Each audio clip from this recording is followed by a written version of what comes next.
Never half butt. Use your whole butt.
I just gave a countdown to Ander behind me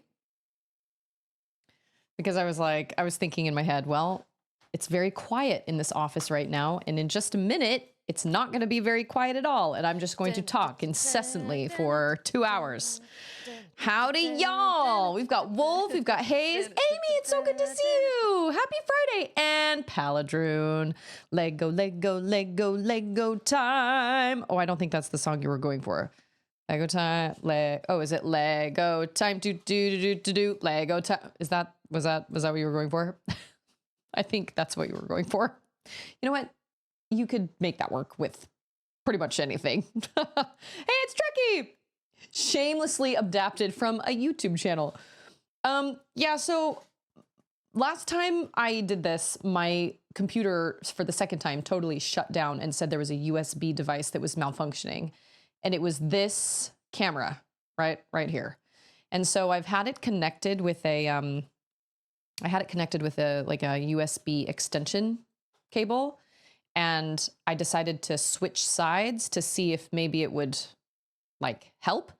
So I used this the other day, or not the other day, I'm sorry, earlier today. Hey, it's VT. VT. I used this. So like this isn't mirrored, right? Like you guys can read that. That's not backwards, right? 2 USB drives. Oh, that sucks. I'm so sorry. Baby, right? So like that is not mirrored. But obviously from what it had been, then yes, we're looking at the ornithopter backwards. But I don't know, it's really kind of I can't, it's really kind of up to you guys how you want this camera. Because it doesn't really matter to me. I can flip the camera, but then it'll be, yeah, but then it'll be mirrored. Oh, a wee homebrew. Oh yeah, no. I love the idea of that, but then actually going through it is just, I just can't even. Oh yeah. So now you're looking at, this is the more messy side of my desk over here. I cleaned it up just a little bit, you know, because I just wanted to. I got a little fish dish for my little tiny pieces. This dish came from my grandpa. He brought it back from somewhere. I think it was Korea or something like that. It's a little fish dish. Okay, where was that thing I was just... Okay, so, and then last time I streamed, my stream died like right as I finished my Lego building for the day. And so I didn't get to finish this part in particular. Okay, wait, 187, 188. But I did download the Lego app, the Lego 3D app. So if I get confused, I can look up the app. I can look up on the app, which is very nice. Very nice, very nice, very nice. Okay, so it's this thing. And then this random thing that just kind of hangs off on the side. Makes perfect sense. Sure, that looks great. It just hangs off the side there. And then, who? Oh. We're putting 2 of these. Okay, all right, that's good. Not even broken necessarily, just stuck in read only unless I feel like going into deep. See, this is why I can't do this. This is why I'm not going to do this. It is not even, it's not even, I could probably figure it out, but I would get so unbelievably frustrated. It's just not something I'm passionate enough about. I felt like I struggled getting games onto my Steam Deck. That was frustrating in and of itself, frustrating enough. However, I was working with a Mac, and I feel like maybe that was part of my problem. Maybe, possibly, I don't know, maybe not. But I did finally get my new phone to work, which is super great. And I don't, like, despise it. It's definitely different. But honestly, my biggest problem now is the fact that I just feel like I'm going to break it. So I have to, I'm waiting for a case to come tomorrow.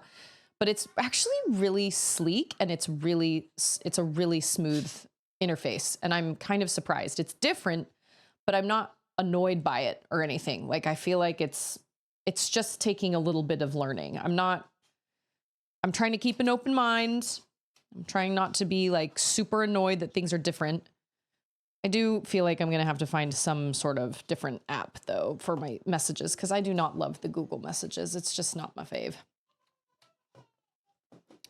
Okay, this goes what?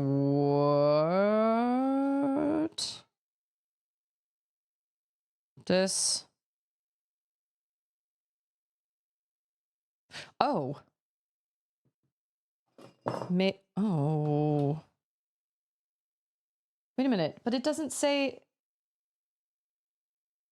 Okay, well, apparently Susie Grace missed a step forever ago, which is why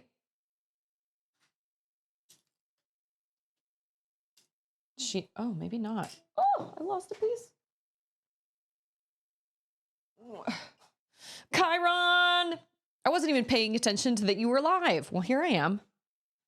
Surprise, surprise. Wait a minute. When did this instruct me to do this? Because there are these little black pieces that went in here that, oh, right there, and I missed it. Okay, user error. I was just checking because I was trying to make sure what bag these pieces were coming from, but they are coming from bag number 6. So that is how this attaches on there. That's why I was confused.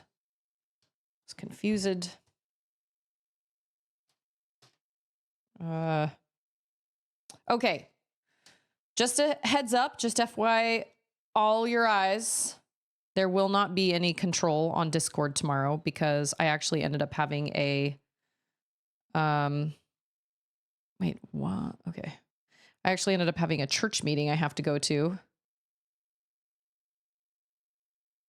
And, oh, I think I put that on the wrong side. I have a church meeting that I have to go to with Ander, actually. And then tomorrow night is my,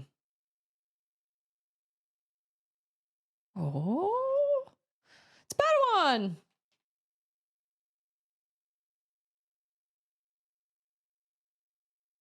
Okay, now wait a second.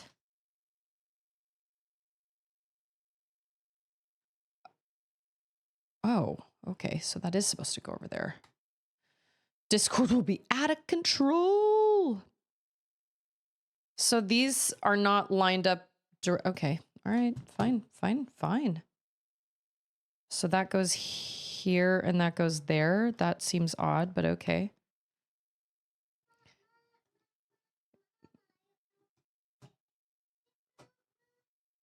Oh. You can't what?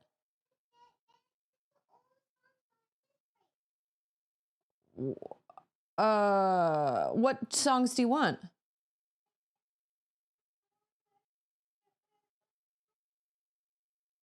Where who? So you want all the Smallfoot songs? Okay. All right. Hold on. Give me just a second. I gotta help my toddler. There's a music emergency.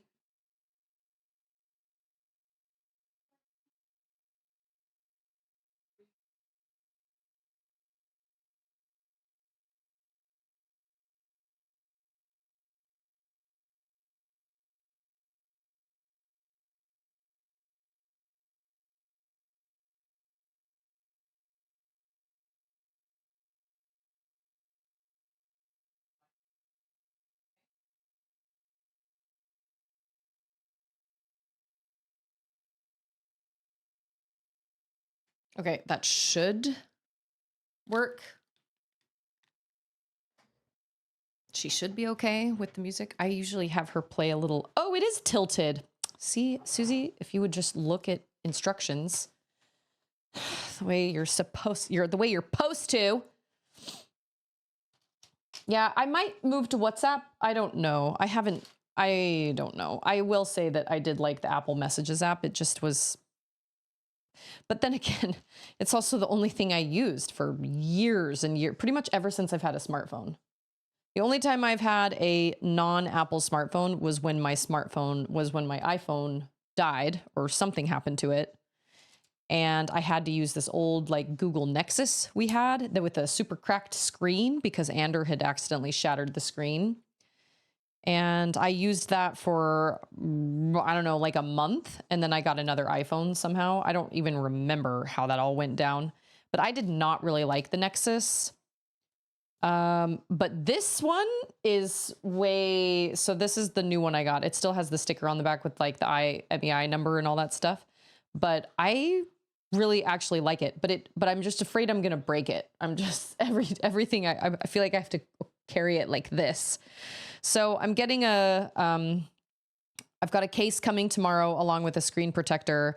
And I also don't want to ruin anything because in case I want to send it back and in case I don't foresee this happening, but in case I want to send it back, I don't want to have anything happen to it and then not be able to return it.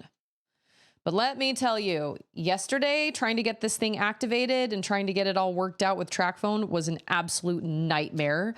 I haven't had to sit and deal with that crap in a really long time. And it took literally my entire day. And I was so frustrated. I had 3 separate conversations with people from TrackPhone. And all of them helped me, but they all, like, the first person I talked to should have been able to help me with all the things that I needed help with, but it took me so long. But I finally figured it out. And then at the very end, my data still wasn't working. My texts and my calls were, but my data wasn't working. And so I ended up fixing that myself on Reddit. So wait a minute. Whoa. Oh, this way. It's collaboration. Happy Friday, indeed. We're actually going to Rudy's barbecue tonight because it's my mother-in-law's birthday. And I am not a huge barbecue person, but she apparently wants to go to Rudy's, so that's where we're taking her to dinner. Oh, and so yesterday, after I spent forever on the phone and the computer and like chatting and stuff with what's it called? Track phone. We went out to grab something from Lowe's because I'm trying to make these nightstand kind of things. We went out to grab something from Lowe's, and then we stopped by my mother-in-law's house to borrow her saw. And I was like, can I borrow some bedding for Charlotte's bed just to see if she doesn't have a reaction to your bedding as opposed to ours?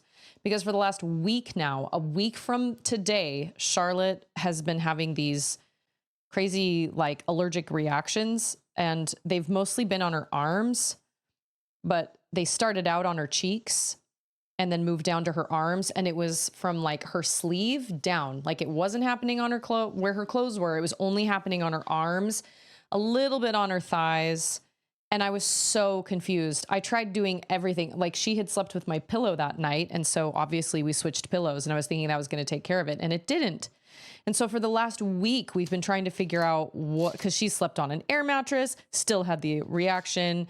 She slept on, I've changed her sheets multiple times, done everything I can possibly think of to do.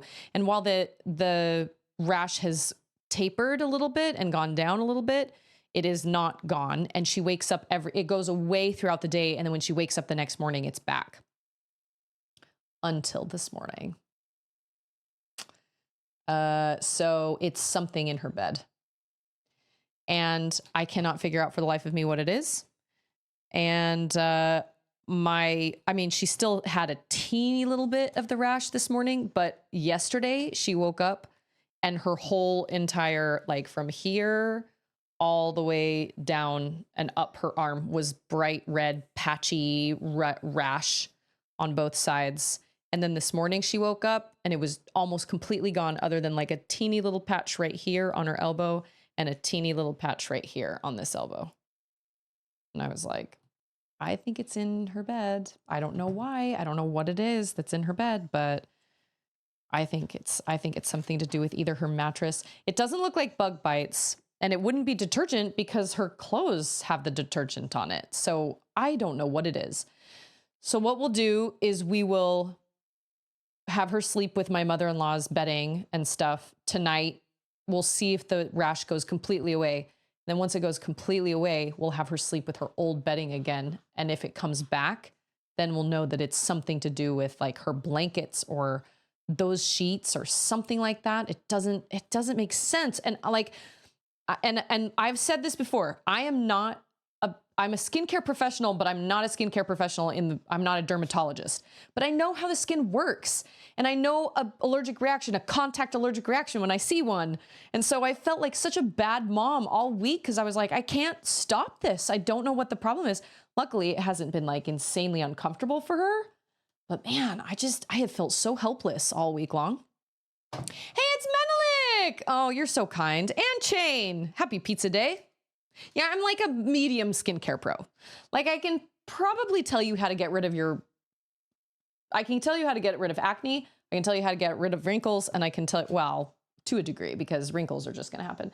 And I can tell you how to get rid of like discoloration, like dark spots. But can I actually treat somebody and like diagnose someone? No, I cannot. And so I was going to make a doctor's appointment for her yesterday, but I spent all day on the phone, on Anders' phone, talking to Track Phone to try and get my phone. Oh my gosh, Upbeat! Oh my gosh, no way! Okay, wait, Upbeat. It has been too long since I have dropped into your channel. What have you been playing? What do we play for Upbeat? That is so kind of you. What a lovely surprise.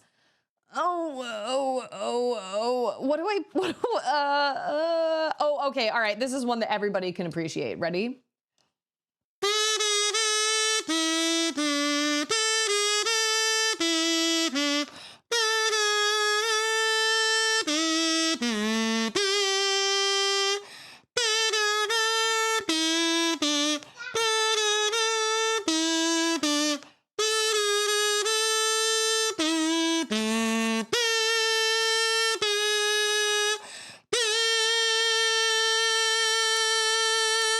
That's one everybody can appreciate, right? That's one I need to, oh my gosh, I need to add that to my list of piano songs to learn. I've been like teaching myself piano songs. That's called Jurassic Park, baby. Oh, says my 4-year-old, who actually really loves Jurassic Park because she's too young to be scared by it. She and I watched the whole thing the other day. My 10-year-old would have had nightmares. Are you kidding? Wow, thank you so much. That was such a lovely surprise. Welcome all you Raiders.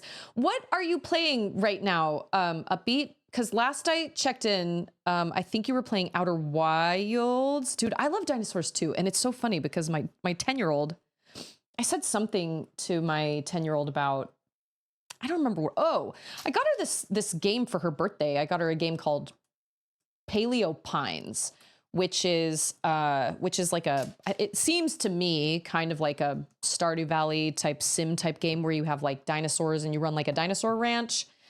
And I thought she would love it. And she was like, and so I kept asking her, I was like, do you like Paleo Pines? And she goes, I just don't really like dinosaurs very much, you know? I just don't. And I was like, what?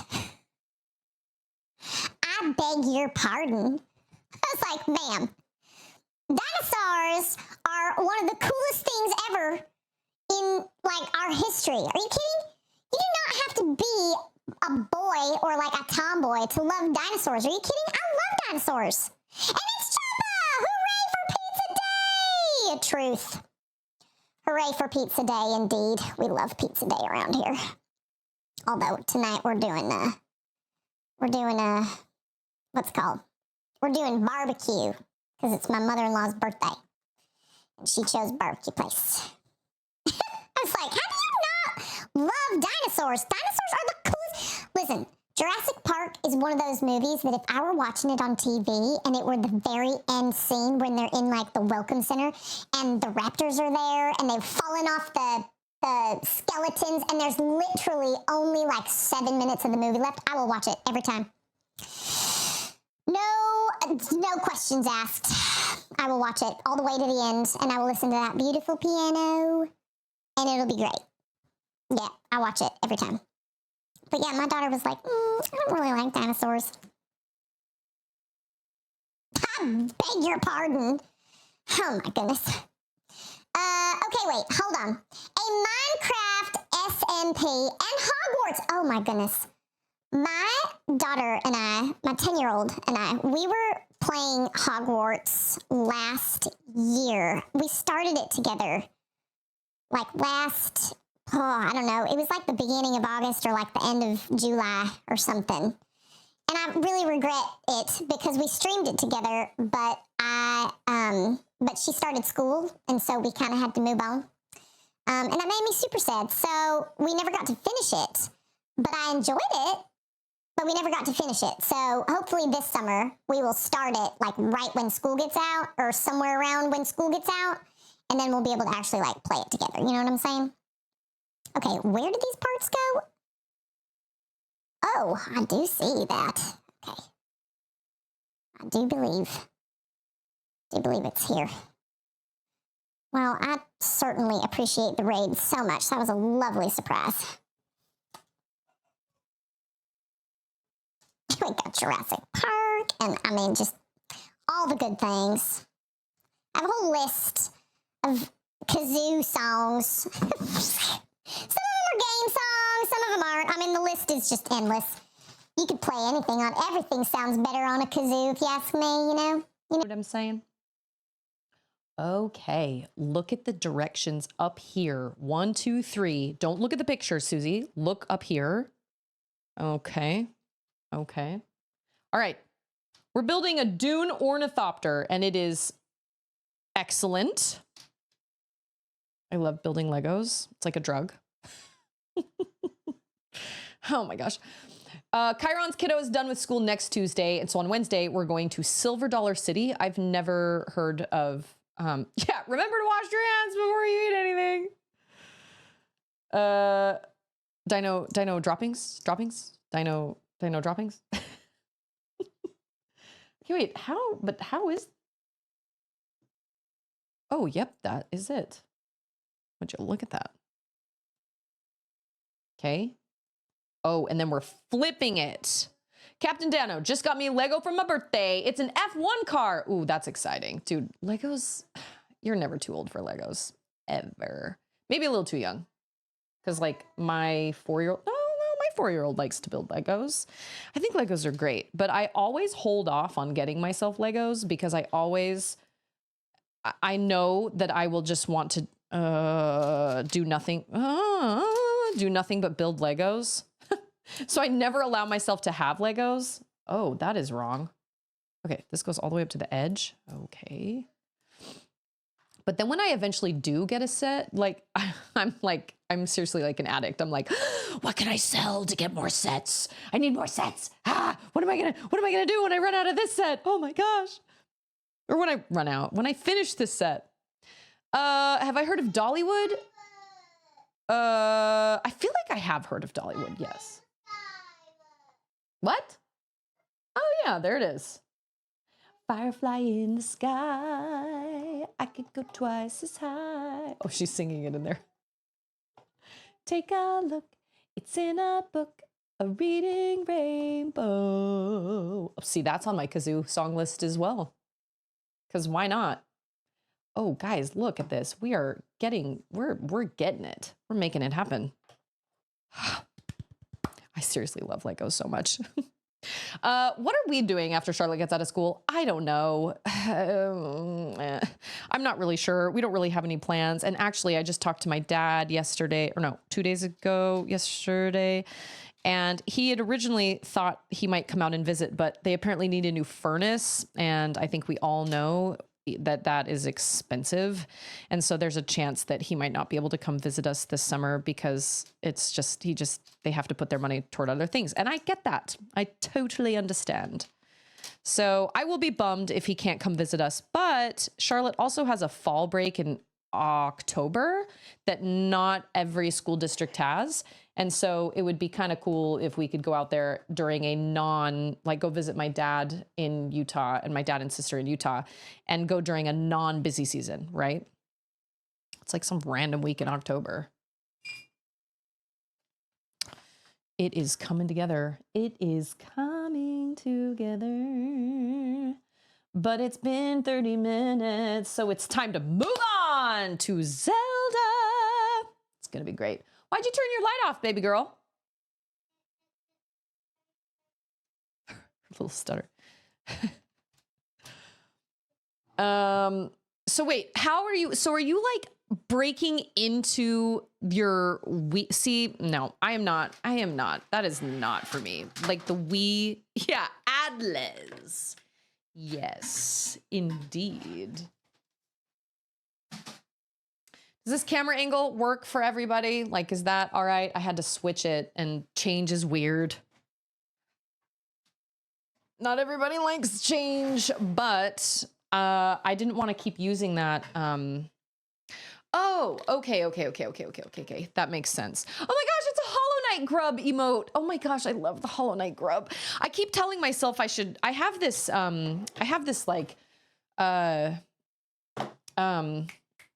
this picture frame that has like 1, 2, 3, 4, 5. I think 5 4x6 little frames in it.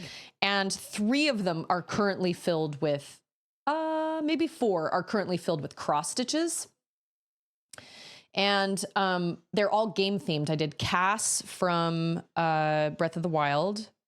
And I do have one of the boy or the kid from Bastion, but that one isn't actually. Oh, I have a Watcher from Horizon Zero Dawn, and I have Shovel Knight.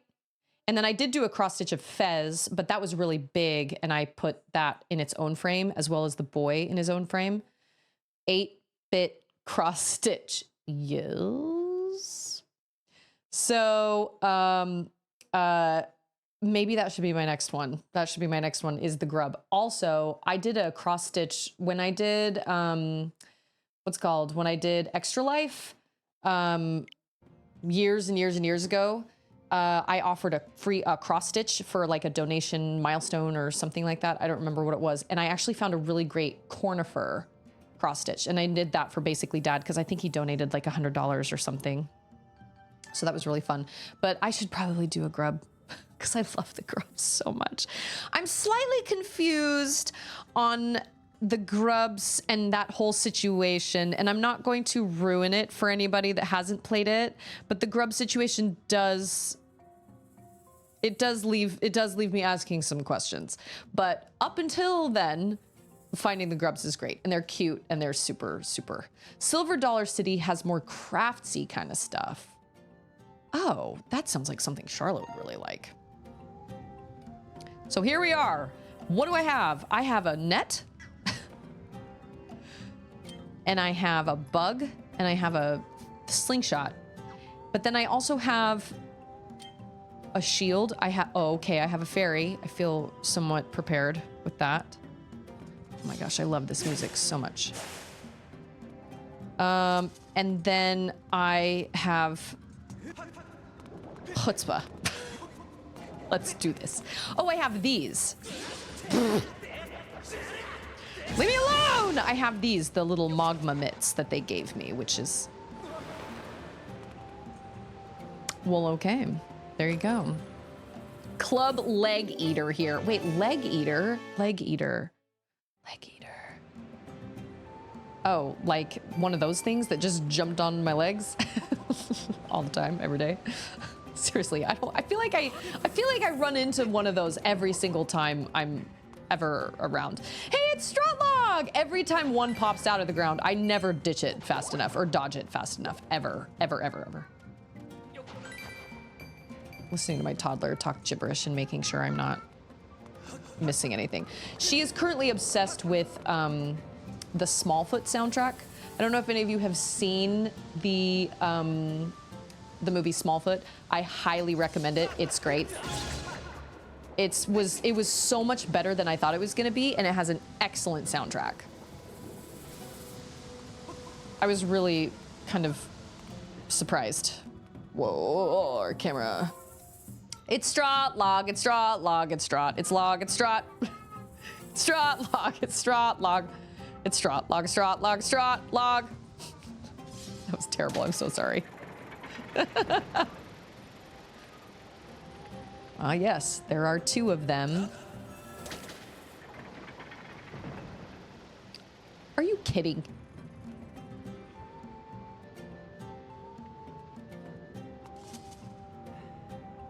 Oh, I see it. There it is. Is that gonna lower it? Oh, okay. You know what? I remember we had a roundtable discussion once of all the best and worst. No, I think it was the worst Zelda items or something like that. Or no, I think it was the best.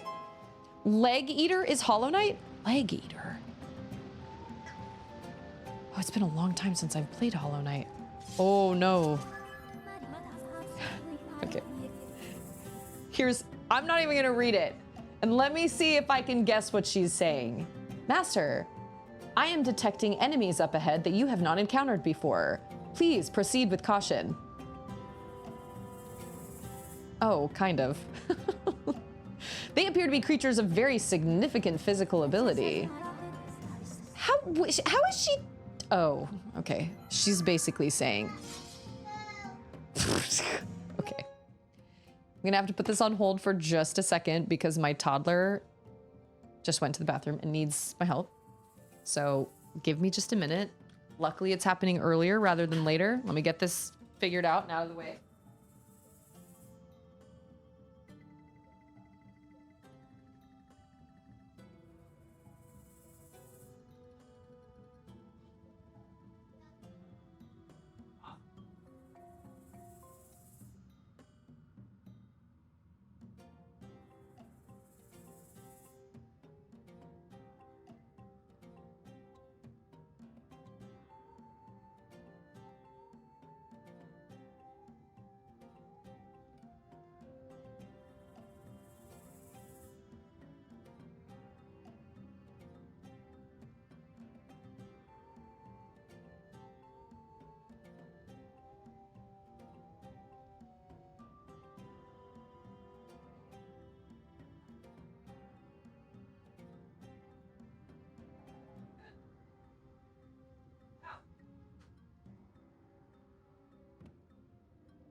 Sorry.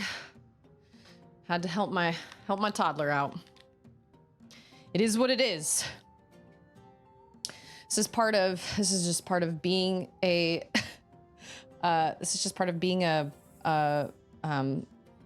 stay-at-home mom and streaming all at the same time. Okay. I love how he's just, oh, he has a massive arm thing.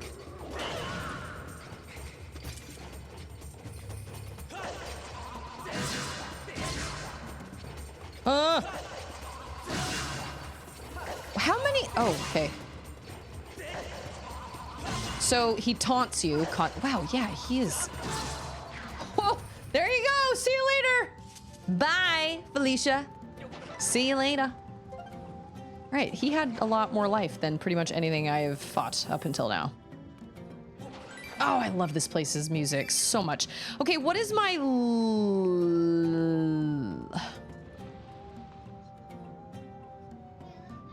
I need to light that on fire. Dude, I do not have the patience. Can I... Oh, hello. Oh my gosh, okay. So, the other day... Oh, that was stupid. Am I supposed to, like, bounce them back at him? Okay. Oh, I should probably. Yeah, okay. How do we do this? Okay. The other day, I was... Listen, I'm gonna preface this by... I do not have... Okay, that didn't actually work. Wait a minute. Do I have something that is... I guess I could shoot him with this, right? Will that work?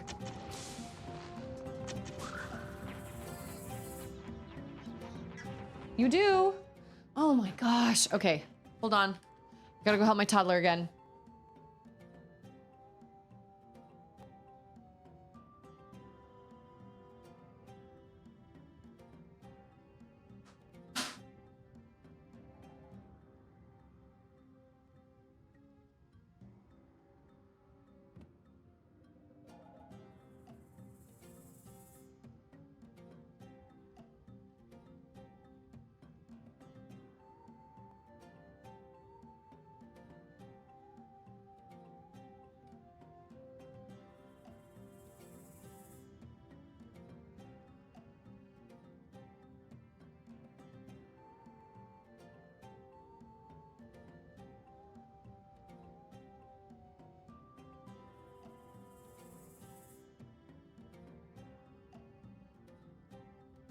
Okay, while we wait for my toddler for just a second, I do not have a fear of deep water. I believe that's called thalassophobia. I mean, deep water does make me slightly nervous, but I wouldn't say that I have a phobia of it. But recently in my YouTube feed, these random videos will come up that are created out of Blender or something like that. And they're usually thalassophobia little like short films. So it'll usually be like first person camera, and they'll be on a ship or a boat or something, and they'll be out in the middle of the ocean. And then all of a sudden this massive like a, what's it called? Not a whirlwind. What am I thinking? Like a whirlpool will start, and some like massive creature will come out of it, or a big hand will suddenly come up out of the water and come down on the ship and everything goes flying, or a big sea monster will come out of the water. The water will start to kind of, yeah, something like that. And I have never, ever really considered myself having thalassophobia before. There are also some videos where it'll be first person of a diver that's underwater and they're with another diver. And then this like, they'll be down where it's really, really dark. And then this, stupidly massive shark or some creature like that will suddenly just come out from the darkness with its mouth wide open. And you just see like this tiny diver about to get swallowed up by the shark. And I cannot watch them. Maybe I do have thalassophobia. I don't know. There was one I watched where he was up on the deck of a ship, and he was Yes, Pirates of the Caribbean is fiction. Kraken's not real. Totally get it. But hey, it's Confused Person. How's it going? I'm waiting for my toddler to finish on the toilet. She told me she really had to go, and now I'm like, hello. But he was on the ocean, and this big whirlpool started, and this massive, and there was another ship that was like, yeah, momming things, #momming. There was like another ship that was kind of far away, and this big creature came out of the whirlpool and like smashed that ship to bits. And so the camera is watching this all happen.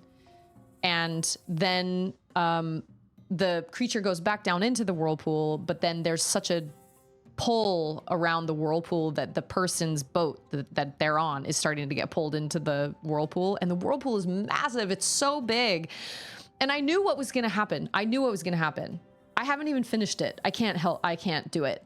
But I assume what is going to happen is the boat is going to get pulled into that whirlpool, and then they're just going to fall into the mouth of that big giant creature. I could be wrong. I don't know, but I couldn't finish it. I couldn't finish it. And I was like, maybe this means I am afraid of dark water, but at the same time, I know those types of things don't exist. So why would I be scared of something like that? Because I know those don't exist. But that's a great question, Susie Grace, because you're Weenie Hut Jr. when it comes to pretty much anything scary that you know isn't even real. So that's a dumb argument for me to make for myself, because I'm like, well, obviously it's not real, so why should I be scared of it? And yet I get scared of pretty much everything I watch. That is somewhat scary. I can't compartmentalize it and be like, that is not real, so I don't have to think about it anymore. I will think about it anyway, and it will infiltrate my dreams, and then I will have... I called me Weenie Hut Jr. That's where I belong. Weenie Hut Jr., man. My child... Oh! Bombs? Oh, I have an idea! Okay, so now that I put my headphones on, she says she's done. Hopefully this is the last time, right?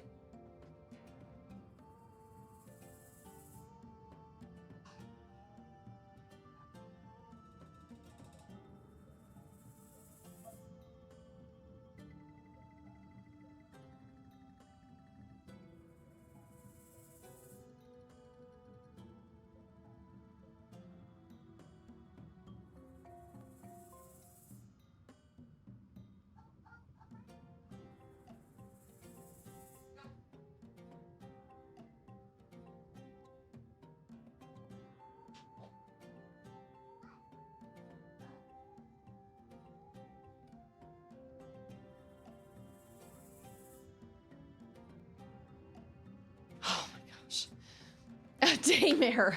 A waking nightmare.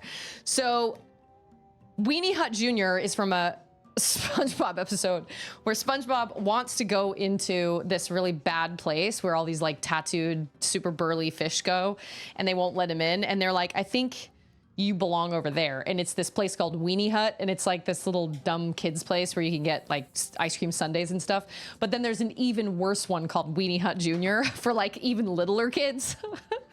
So when it comes to like scary things, I'm fully aware that these things aren't real, but they affect my dreams, and I'm a very visual person.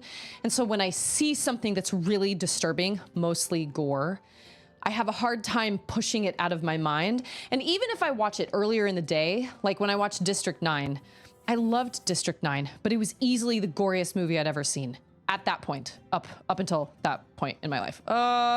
Lies, because I did watch Alien Resurrection in bits and pieces, and that was pretty gross. But District 9, I loved the story, but it was so gritty, and it was so bleak and sad, and it was pretty gross, pretty nasty. Yeah, weenie like eeny weenie. Hey, it's TJ. Duh. You know what? I've actually never seen Jaws. I do remember my brother had nightmares of Jaws and would not take a bath for like a week after he watched Jaws for the first time. Oh wait, I can't.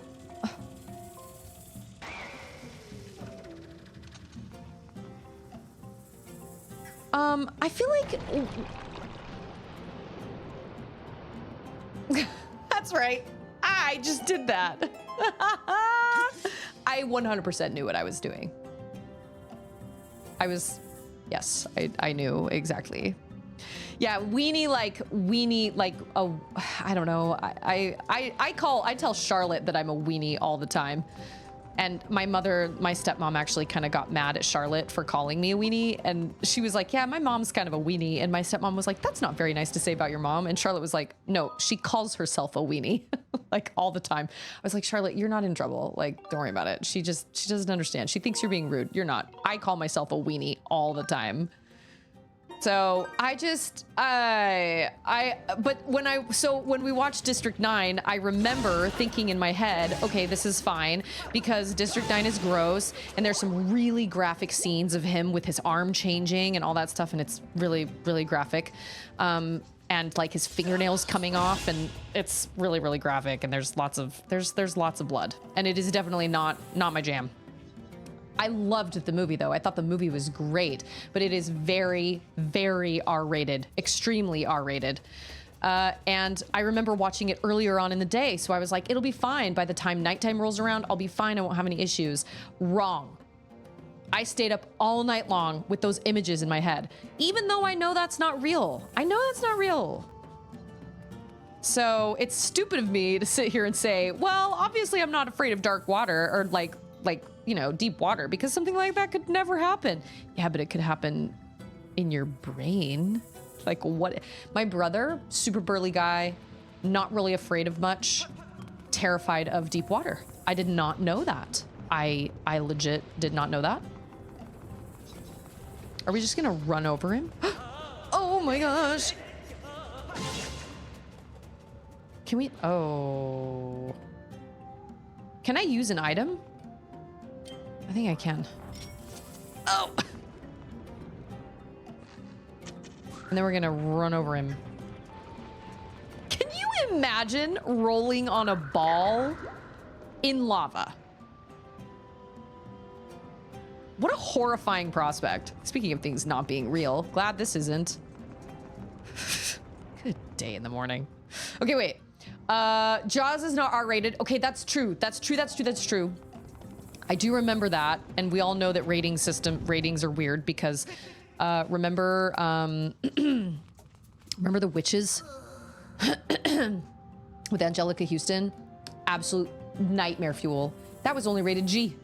And I, to this day, still won't watch it, even though I am 38 years old. I refuse to watch The Witches. Refuse.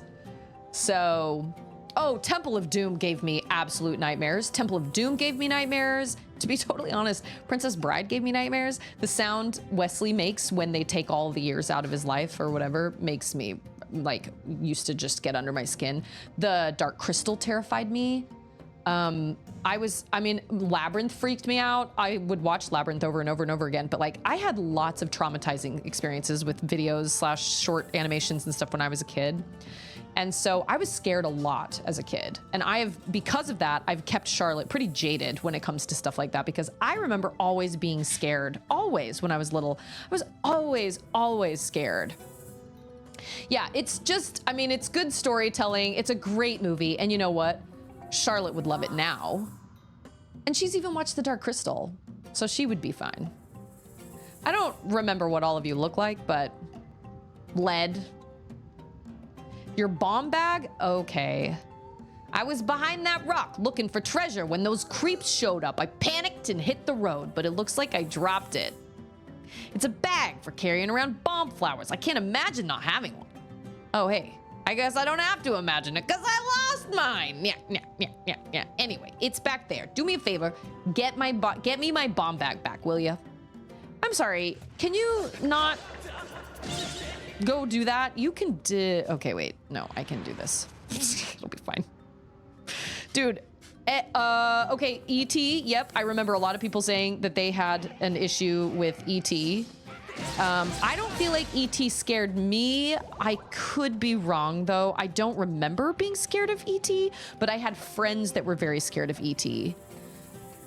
But I'm a super visual person. And so when I see something super scary, and most of the time when I say super scary, it is gore I'm talking about. When I see things that are supposed to be on your insides, that is now on your outside, I don't like that. That's why I won't play games like The Last of Us, or I won't play games like Silent Hill, or I won't play games like, I mean, they're disturbing as well, but they're also just gross. And I don't like gross. It just makes me feel weird. I don't like it. But apparently I also don't like really large creatures in deep water. Even though I know they don't exist, it still is scary. Okay, wait. So E.T. has been redone where E.T. is now fully CGI. I've never seen Gremlins. The witches was absolutely terrifying. It was the witches themselves, but then it was also, wait, what? Oh, okay. But then it was that massive, creepy, insane, like mutated mouse at the end, or rat at the end, that I just remember being absolutely horrified by. But it was a dark time for movies, especially kids movies. Like, it was a dark time. You know what doesn't kill you makes you stronger. Charlotte can't even watch Coraline.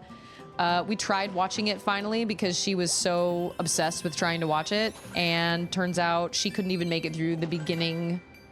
She couldn't even make it through the beginning, like, credits, where I guess the other mother has in her, like, needle fingers, she's like sewing dolls, and Charlotte was like, I can't do this. Okay. What is the point of this place? What is... Oh, I understand. I get it. I was confused. We're supposed to... Okay. Yeah. Wait. E.T. is not CGI. Okay, maybe he is not, but his face is now. Like, his eyes and everything. I mean... I watched a Corridor Crew episode on this. He looks much smoother, and he's much more, like, he's not a weird puppet anymore. I mean, he kind of is in certain scenes, but his face and his eyes are now fully digital. And it's not, I don't think it works as well. I think there's some charm to that kind of old, like, jankiness that we all saw as kids, and the Corridor Crew guys were the same way. They were like, yeah, like, he kind of looks better, but that doesn't add better, that doesn't make the movie better. It was puppety. I think it's a mix, but if you look at his face, I'll find the Corridor Crew, I'll find the Corridor Crew video if I can, because it's pretty fascinating. They break it down, because they also break down the flying on the bikes in the sky scene. Okay, Corridor Crew. I'll post it to the Discord.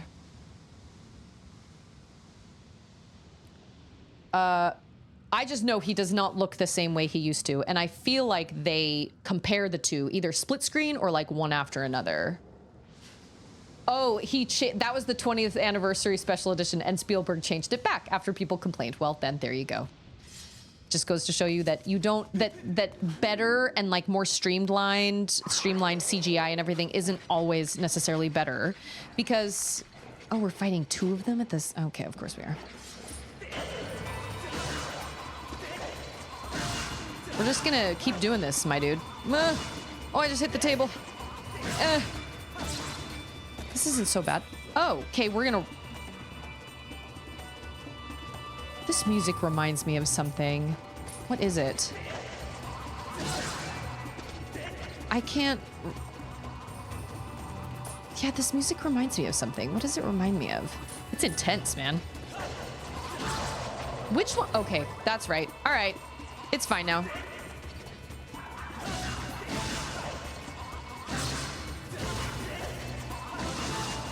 Yeah, that was not so bad. I was worried.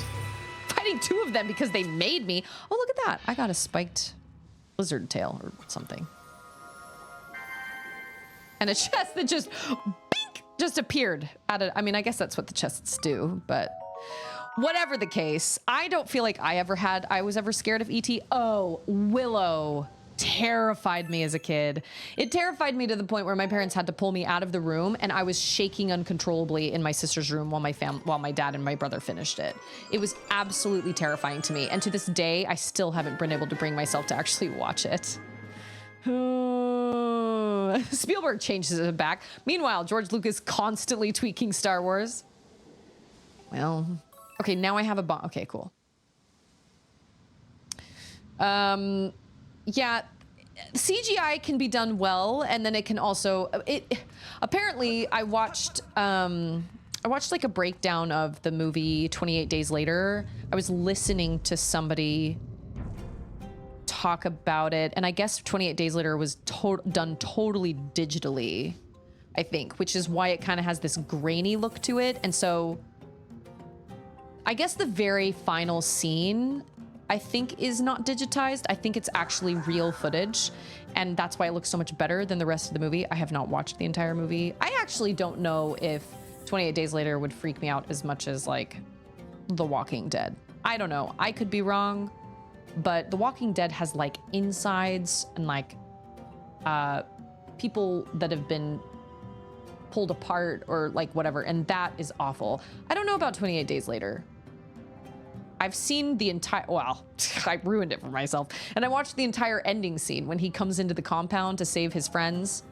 I watched that whole entire scene. And like, there were aspects of it where I was like, ugh, but it was never like the first episode of The Walking Dead when he comes across that woman who's missing like the lower half of her body and like dragging herself along the ground. And I remember watching this and being like, this is on AMC. This isn't even HBO. I was horrified, and I couldn't sleep that night either. I think at the same time I was watching Game of Thrones, and I had these Walking Dead Game of Thrones nightmares. No, I've never seen Anaconda, but I remember my brother watching it. Did my brother like it? I don't remember. Oh, I don't know, I guess. That's right, you're looking for a friend. You sure have put yourself out there getting this far. That reminds me. How's my pal? Who's your pal? I don't know. That's so. I hope he's okay. Hey, you don't think those monsters have, not if you can just like dig into the ground, man. Like that's all you gotta do, man. Oh, he's giving me his bomb bag. Well, how kind of him. That's so nice of him. No, I've never seen Anaconda. I want to say that the goriest movie I've ever seen is probably a toss-up between District 9 and Alien Resurrection. Alien Resurrection was disgusting. And right after Alien Resurrection, I had to go and cook hamburger meat, like ground beef. I had to just brown it in the pan. And looking down at that totally raw meat after watching the end of Alien Resurrection almost made me like, it was bad. Ugh, it was so gross. Boo. It was so gross. I've also never seen Congo. I did like World War Z. World War Z was good. It was the right kind of like creepiness without insane amounts of gore. District 9 was pretty bad. District 9 was like totally insane. But I loved it though. I thought it was great, but I don't know if I could watch the whole thing again. It's pretty brutal. It's really brutal, and it's really bleak. I mean, it doesn't even really have a happy ending. I mean, honestly. What I'm hearing here is that you need to change your channel name to Susie Weenie. Yep. Congo isn't gory? I don't know if I'm even interested in watching Congo at this point. I don't know. I just remember my brother watched it and came home. He saw it at the theaters with his friend, and he was so like horrified by it that he couldn't sleep for weeks. And he also was terrified of Jaws. But what's funny is that he now loves scary stuff. This is my brother, my older brother, who can play Dead Space with all the lights off, the headphones in, that like sound blocking headphones in, play Dead Space, and then go right to bed after that. He's not afraid of anything. Totally insane. I feel like I'm supposed to... Oh, will it stay? Oh, it will stay up there. Hey, it's Mud! Sweeney Grace. Oh, I've never seen Sweeney Todd either. Speaking of. Never seen Sweeney Todd, but I've heard good things about it. I mean, I don't know. I think my mom actually saw the actual musical, or at least my dad did. I can't remember. Oh yeah, I used to be able to do a move like that in Twilight Princess. Know what I'm saying? I used to be able to do that little twisty, fancy move, but then they got rid of it for this one for reasons unknown. Leave me alone. That's right. You don't even set up.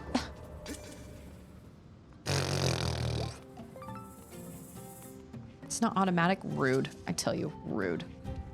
Okay, all I remember, and there aren't any like little kids around, right? Because I don't want to say something that's going to scare little kids. If anybody has small children that are close by, that are listening in right now, just know, I believe the opening scene of Congo is a bunch of dudes, or maybe it's 2 dudes. I can't remember. Some amount of dudes walking through. Ooh, sorry, man. Walking through the jungle, or like one of them. Okay, it's been so long. I can't remember exactly how this goes down. All I remember is from afar, you see something like fall down from the cliff side or something like that. And there's they'll run away from. He was so desperate to get away from my bomb that he just went into the lava, because that makes perfect sense. And then there's this like thing that falls, and I think it either lands in the guy's hand by some miracle, or it lands in front of him, or it hits him, or falls on him. And when he picks it up, it's an eyeball. It's his friend's eyeball. And my brother was terrified. Just had never, like, absolutely terrified. Hey, it's Techno! Oh, nice. So you are not far behind. I love this game so much. It's great. I love Girahim. Like, Girahim is so extra, but I love him. He's gonna go. Oh, no, he's not. Never mind. I thought he was gonna run off. He done RUNNOFT. Not right now. You know what? I do not like these bokoblins at all. They're so frustrating because I actually have to use, like, legit, like, actual skills. Bowhunting skills. Yeah, maybe not. I don't know. I mean, that's kind of... To be totally honest, though, isn't in, like, the Marvels? Isn't in the Avengers? Doesn't he steal somebody's eyeball? There's another movie with an eyeball in, like, a little baggie. What is it? Oh, it's Minority Report. So, you know what? And I don't consider Minority Report super, super gory, so I guess you're right. I don't know. All I remember is my brother was terrified. But now my brother can watch/play anything. It takes so much to scare my brother. He's just so desensitized to it now that he just does not. I've got skills, bow hunting skills, computer hacking skills. Girls don't only want to date guys with skills. Okay. Okay, here's another thing. My alarm is going off on this phone. Oh! You can click the side button. Oh my gosh, okay. Well, that's cool. I do love that. All right, we're gonna go get Charlotte here momentarily. Let me check my bus. There is a scene in Marvel Universe with an eyeball. It involves Thor and Rocket Raccoon. Oh, I just remember, doesn't Loki like take somebody's eye or something like that? Yes, I love that, because I was like, sometimes I don't need 8 minutes. Sometimes I need, like when I'm streaming, sometimes I need like 3 minutes or like 4 minutes. You know what I'm saying? I haven't heard my child in a while. Where is she? She is... I don't know if you guys can see this, but she is dancing in her hula outfit. She's partying. I love that. I detest being locked into a 9-minute interval. I don't blame you there.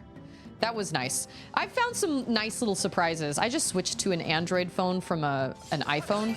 And although I definitely like the Apple interface, I am finding I am not as opposed to the Android interface that I, ooh, that was really close. that I thought I was gonna be. So that's all there is in this room. Yeah, she's just dancing. And today we have a fireplace that we usually have toys on, and the other day Charlotte moved all the toys off. Alexa, stop, please. And they made it a stage, and they did karaoke, and Auden did the entire song of Never Gonna Give You Up by Rick Astley on that stage with her little karaoke microphone. In just a couple minutes, that alarm says, hey, you need to get ready to go get Sissy, but not quite yet. Okay, so we've got a map now. That's helpful, I guess. Hello? Hey, it's Scarecrow! We were joined by Hi last night. I don't think they have mic permission. Obviously, it's completely your call. Oh, yeah, no, I can totally fix that. Yeah, no. Absolutely, I can totally fix that. Oh man, that must have sucked for him. I'm so sorry. Some have a notification light. I really love the fact that when I get a text message, I can make the outside of my phone like light up in rainbows. That's kind of fun, which is kind of silly, but also fun. Okay, well, obviously, I need to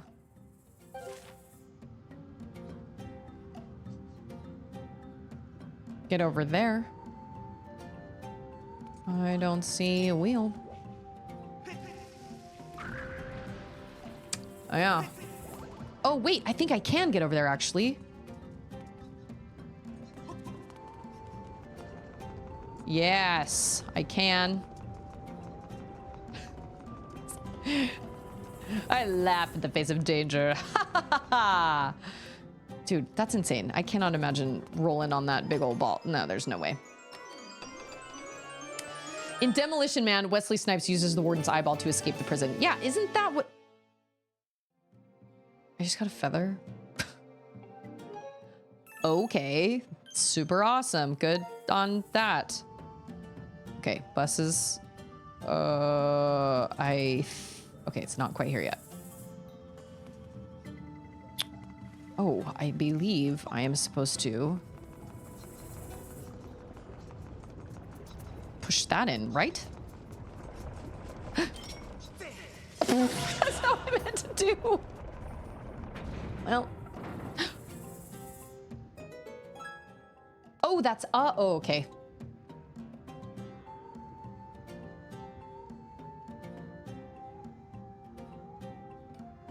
Okay. But I can't get through that area over there. Right? I guess we might as well save. The world does need more silliness. I agree. I agree. I told you the interface would be fine. Have you been? Yes, I did sort out the SIM card. It took me all day yesterday to sort out the SIM card, my texting, my data, and then my texting, my calls, and then I actually figured out the data thing on my own. I figured it out from Reddit. But so far, I mean, it's fine. I'm waiting for a case to come tomorrow, so I don't feel like I'm gonna break it.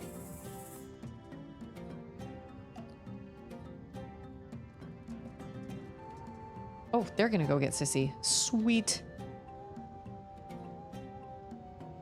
This says, your phone is being optimized.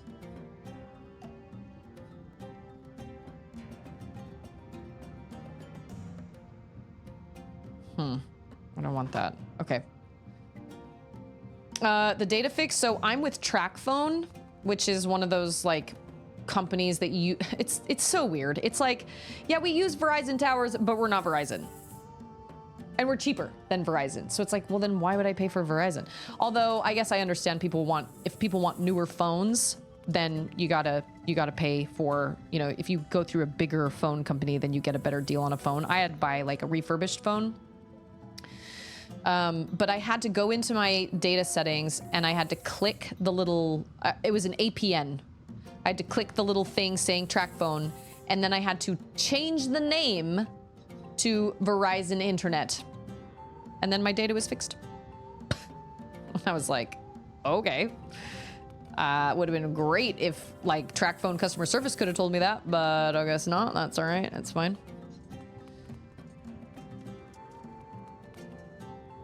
Okay.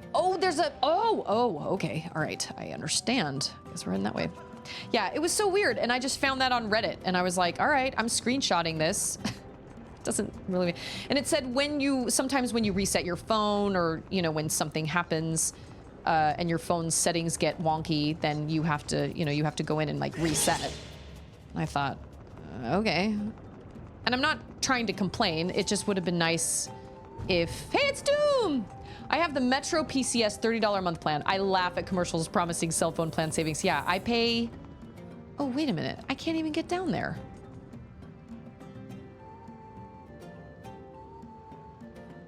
Also, why was my screen shaking? Yeah, I pay about $20 a month and I get 4 gigs of data. Oh, I see that, but I don't know if that's where I'm supposed to go or if there's, I think there might just be a chest there. I don't know. But what part of the problem was that apparently, like, they told me that that I could just get a new SIM card and that everything would transfer over. But that was not what happened. They somehow erased my entire plan. And so my phone calls wouldn't go through, my text messages wouldn't go through. And suddenly I logged into my app, my little track phone app, to see to see if I could figure out how to update my settings or something. And it said I had 0 minutes left, 0 texts left, 0 data left. And I was like, well, normally it says UNL for unlimited because I get unlimited text and calling, but then whatever the data is. And I was like, I think they reset my account. And so I got back onto a phone call with customer service and I said, I am curious if this is the case. And sure enough, she added, because I said I just bought a new plan like a week ago and I was told that would roll over. And she said, well, it should have rolled over. So she gave me my plan back. She essentially gave me a whole new plan, 4 gigs of data, unlimited talk and text, turned my phone off, turned it back on again. Everything worked fine, except the data. But at least I could get phone calls and text messages. And then it took me going to Reddit to figure that out. And I was just like, this should not be happening. Oh, I think I do know what's over there. What? Okay, hold on.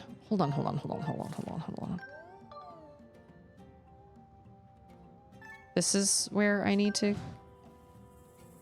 Oh... What? Is that like a bombable wall? Remember? It's gotta be. There's nah... Oh... maybe. We're getting a little ahead of ourselves. Hold on. Oh no, this way. That's gotta be a bombable wall. It doesn't look like it, but it's gotta be. Oh, I see the crack. Is that a crack? Yes. Sneaky. We were actually just talking the other day, Techno, about the music in this. And if you had never heard this dungeon's music before, would you think it was a place filled with magma or would you think it was a place in the desert? I would probably think it was a desert place. I love the music and it fits, but I do feel like, it could absolutely also pass for a desert temple dungeon place. What the? Didn't I just get a heart? Yeah, I think it would fit perfectly fine in a desert. It's interesting to think of like different music that I've heard from video games and think to myself, well, we talked about this a week or so ago in my stream. We were talking about how there's a video I've seen on YouTube. It's this music person that's obviously very musically trained. I am not quite, I could never be like, yes, that chord is a such and such fifth or whatever. I don't know what that is. My mom could have said that. I couldn't have. I can't. But like I'm musical and I can hear pitch and I can understand pitch and I know note names, but I could never be like, oh yeah, that's a fifth minor chord or something like that. But this girl goes through and describes how video game music makes places sound cold. And it was so interesting because I'd never thought about that before, but it's totally true. Like when you go to a place that is cold, it kind of either sounds like Christmassy because it has Christmas bells somewhere in there, or there's something about like something about the pitch or the chords or something like that that always makes places sound cold. Even if you never actually, oh, maybe that's what it is, 8-bit theory. I can't remember what it is. I know I posted it on the Discord a while back, but I was like, I've just never really thought about that before. I'm sorry.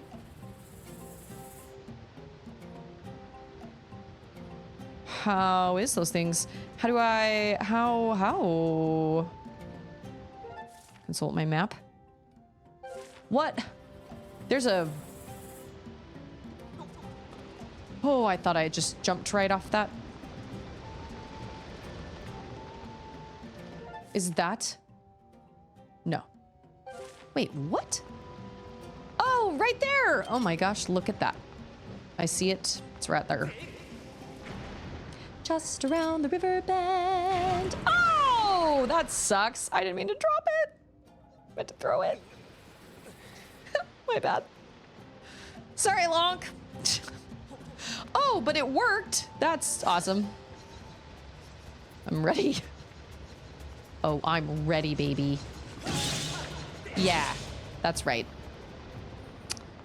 I'm not that musically inclined to where I can be like, oh yeah, that sounds like a such and such chord or something. But I've certainly played my fair share of games where I've been like, oh yeah, this sounds very cold for some reason, whether it's piano. Normally it's piano.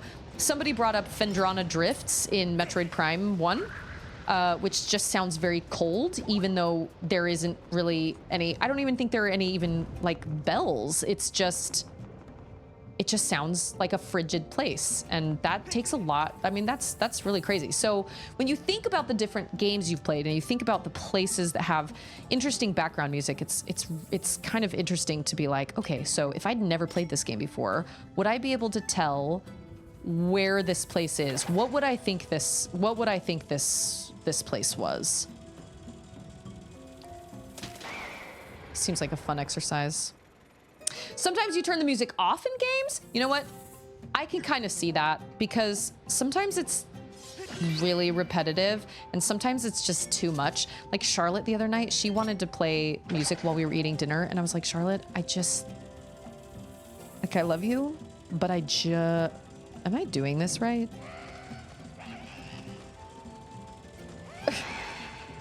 Oh.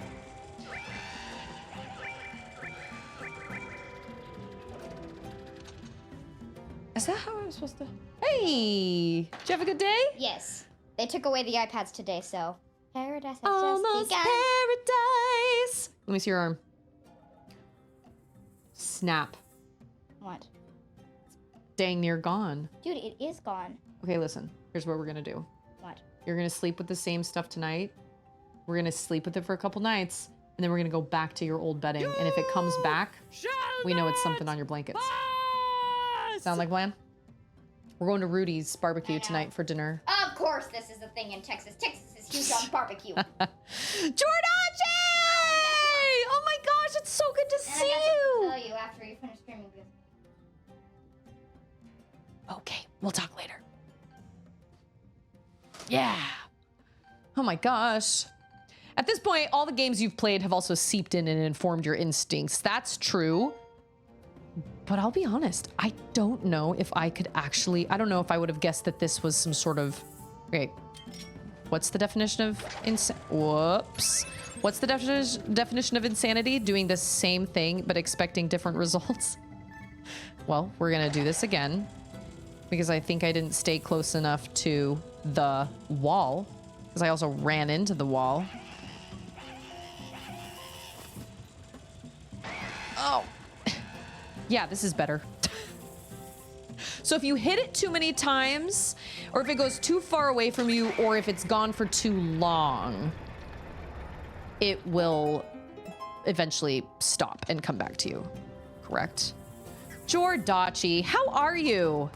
How is it going, my friend? It's so good to see you. I'm trying to think of the last time I watched Lord of the Rings. Those are like the only things I watched. Lord of the Rings and Dune, pretty much. Oh, you know what? It's fine. We'll just jump. That's totally fine. Are you worth it? I think so. Sure. Can I go back there?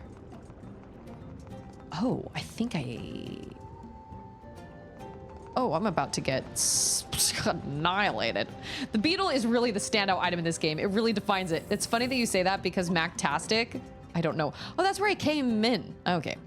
Mactastic, I don't know if he's here right now, but he hated the beetle. We were having this conversation about the best Zelda games. We had a roundtable discussion of the best Zelda game items. Shut up, Fi. Oh, I'm so sorry. Locke, I'm so sorry. That was really bad. That was really bad timing. Yeah, oh no! She's gonna be like, Master, you are very unqualified. Perhaps we should choose a different map. Perhaps I should go find somebody better. It's been going. Reading Lord of the Rings right now, 4th time. You know, I'm listening to the book Bad Blood by John Carreyrou. He's the Wall Street journalist that basically brought the story of Elizabeth Holmes and Theranos to light with the help of a couple whistleblowers about her crazy startup company that was basically ruining people's lives. Oh, I'm gonna die. Yeah, there we go. Okay, I have a fairy though, so that's good. And it's funny, I've listened to it before, so like you'd think that I wouldn't be so invested, but it is the most fascinating story to me. I cannot believe she got away with what she did for as long as she did. It is just astounding to me. But after that, I think I'm gonna listen to Harry Potter. I think it's time. Pretty sure it's time. It's so good. It is the most mind-boggling story because her tech was legit not working, even though she was like preparing for a launch. Was I supposed to go over there? No, it's a time. You know what? We're gonna save. Does saving give you life? I don't think it does. Probably not. I heard they're making the octopus book you liked into a show. Really?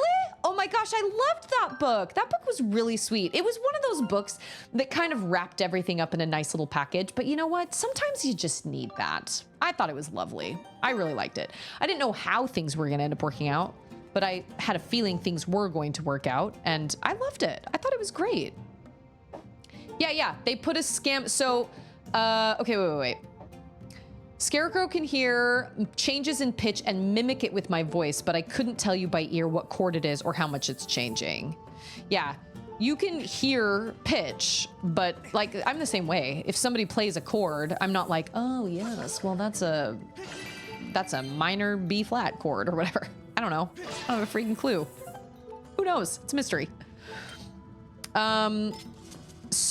Okay, wait. Wolf says, I watched a show about a sound engineer once, and he was training a new guy, and the new guy said, when will you trust me to do this myself? And the guy said, when you can bring me the sound of the sunrise. Interesting. Yeah, my sound engineer buddy has a really, I mean, it's not, I don't know if it's necessarily so much for music, but he picks up on things. I mean, obviously it's his job, so he picks up on things that a lot of people would not. It's because of him that my audio sounds really good, because he sat and messed around with all my mic settings, and I never could have done that on my own. I did read Harry Potter and the Cursed Child, and it was stupid. But I also understand that I think it would probably... That makes me nervous. Okay, hold on. Okay, there's a person-sized... Oh, gap. Okay. Yeah, so she was a con artist, and here's the funny thing. I really, truly believe she thought I really truly believe she was not trying to con people.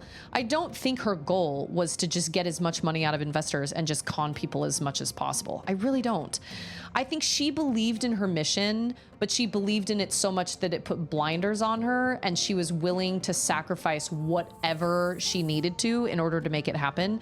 And she believed that she could make it happen, but only if, but she just needed enough time. But the problem was she was pitching this thing to investors, and she was too impatient. She was like, well, it's going to happen, so we might as well pitch to investors now because we need the money to make it happen. But then she was trying to, yeah, you can have that, that's fine. But then she was saying basically like she was pitching her stuff into Walgreens, and they were gonna launch in September, and she didn't even have a working product. But she just kept saying, well, we're just gonna use the third-party machines for now. It's just for now, just until we can get ours running. But the machines were never running. Oh yeah, I mean, there were so many, I don't know. She just did not seem to, she had people skills, but it was in a really odd way. I only have 2 bombs. Oh my gosh. Oh. Where is my phone? Oh my gosh.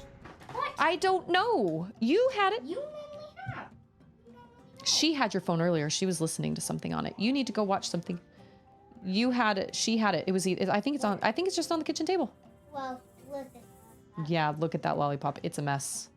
I love you, little lollipop. Yeah, I think she was sentenced to 15 years in prison, but the way the whole story comes down, and the way, I mean, there's a podcast about it, and then they did a show with Amanda Seyfried and what's his face, who played Sonny. They did a mini series of it. Stephen Fry was in that one. And then John Carreyrou, the Wall Street journalist, he wrote the actual book, and that's the one that goes really in depth about how it all started and everything. And it is just bonkers to me that she could pull the wool over all her investors' eyes without ever actually proving her tech worked. Or she would say, okay, so she went to Switzerland to basically do a demo of her tech. And they stayed up all night long in the hotel room trying to get it was supposed to be a little box that you could prick your finger and get 1 drop of blood, put it in this little cartridge, and then put it in this box. It was called the Edison. And it would be able to do like 300 blood tests or something, which in and of itself was also impossible, because any biologist was like, or microbiologist was like, that's not possible. That's not enough blood. And you can't run the same tests on the same thing of blood, because certain tests make the blood, they dilute the blood, and then you don't have enough blood left to run these other tests. So for you to say that you can do 300 tests on 1 drop of blood, that's just not possible. That's just physics, like that's just microbiology. You just can't do that. But her obsession was 1 drop of blood. That was it, because she was terrified of needles. So she went to Switzerland. She brought the Edison. She and her company or her crew brought the Edison to Switzerland, and they were messing around with it all night long because it wouldn't work, and they couldn't get it to give them a reading. And they had this big demonstration the next day. And so out of desperation, she did the Edison, and she did the thing and put the blood in there in front of all the Swiss executives.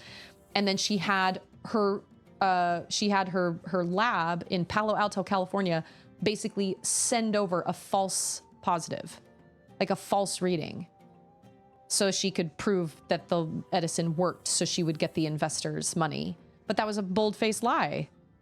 It's just insane to me. And then when Walgreens came in on the deal, the Walgreens executives, when they did this big party about coming together with Theranos to do this, to put little wellness centers in all their Walgreens, each of the Walgreens executives got their fingers pricked and got their blood tested, and they never got test results.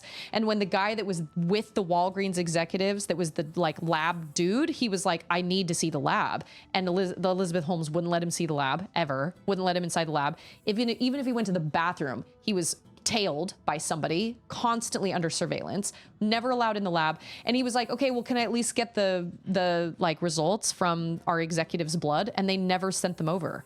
And he brought that up to the execs multiple times and was like, how are you still signing off on this? She can't even give you your results.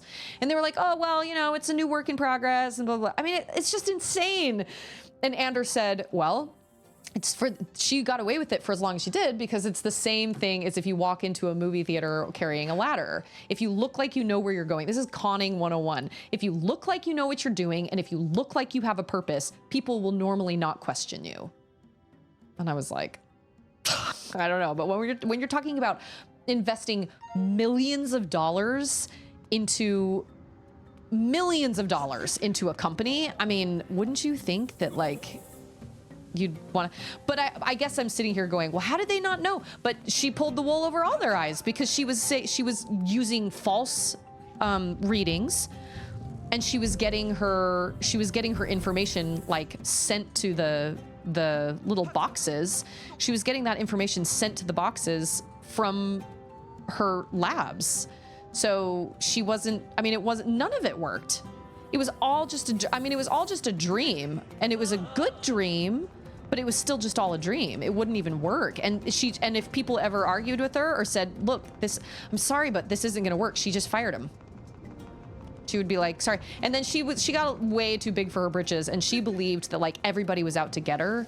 So she basically had this insane security detail because she believed that Quest Diagnostics was like out for her blood. And Quest Diagnostics didn't even have a freaking clue who she was. But she insisted on like bulletproof glass and all this crazy stuff because she was just convinced that everybody was after her trade secrets. Anyway, it's a wildly fascinating story, and I suggest you guys give it a listen if you're looking for it. Remember listening to Mugglecast reading Cursed Child spoilers off Tumblr? That was certainly a time in the fandom.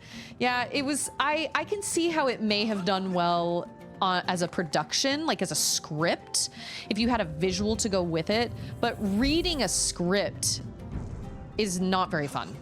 You know what I mean? Like that, there's a reason movies are made the way that they're made and plays are made the way that they're made, because just reading a script is not, it's not very fun.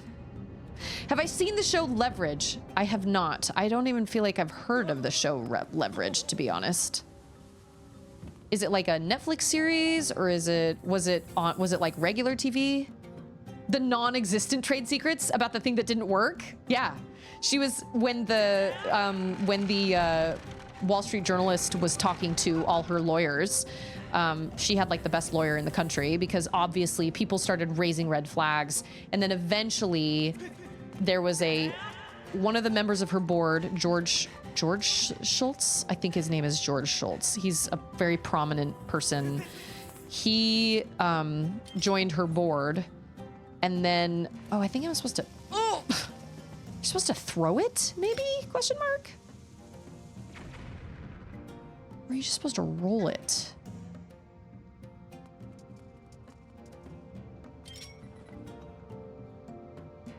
I don't know if it's gonna... Whoa, that was bad.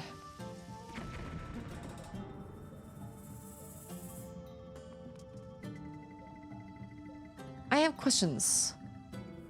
I'm sorry. When they were talking, when the Wall Street journalist was talking to the lawyers, they were like, it's like you're asking for like Coke doesn't give their trade secrets.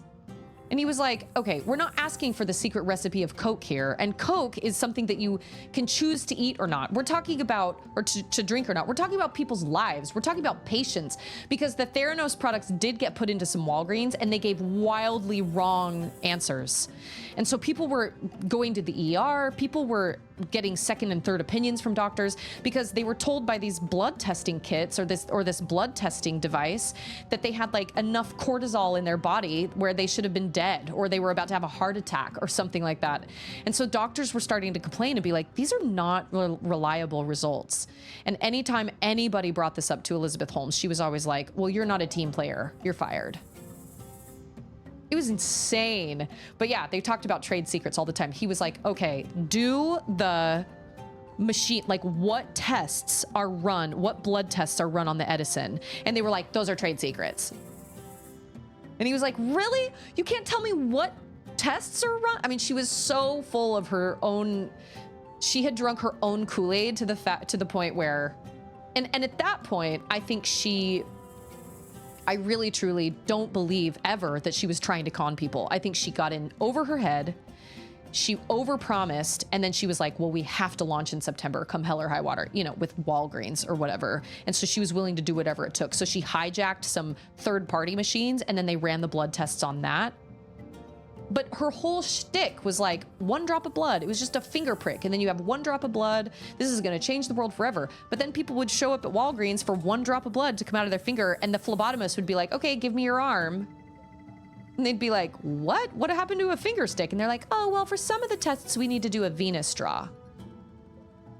That's totally false advertising. Trade secrets? You're not a bakery? I haven't, like, it's been a long time since I've read it.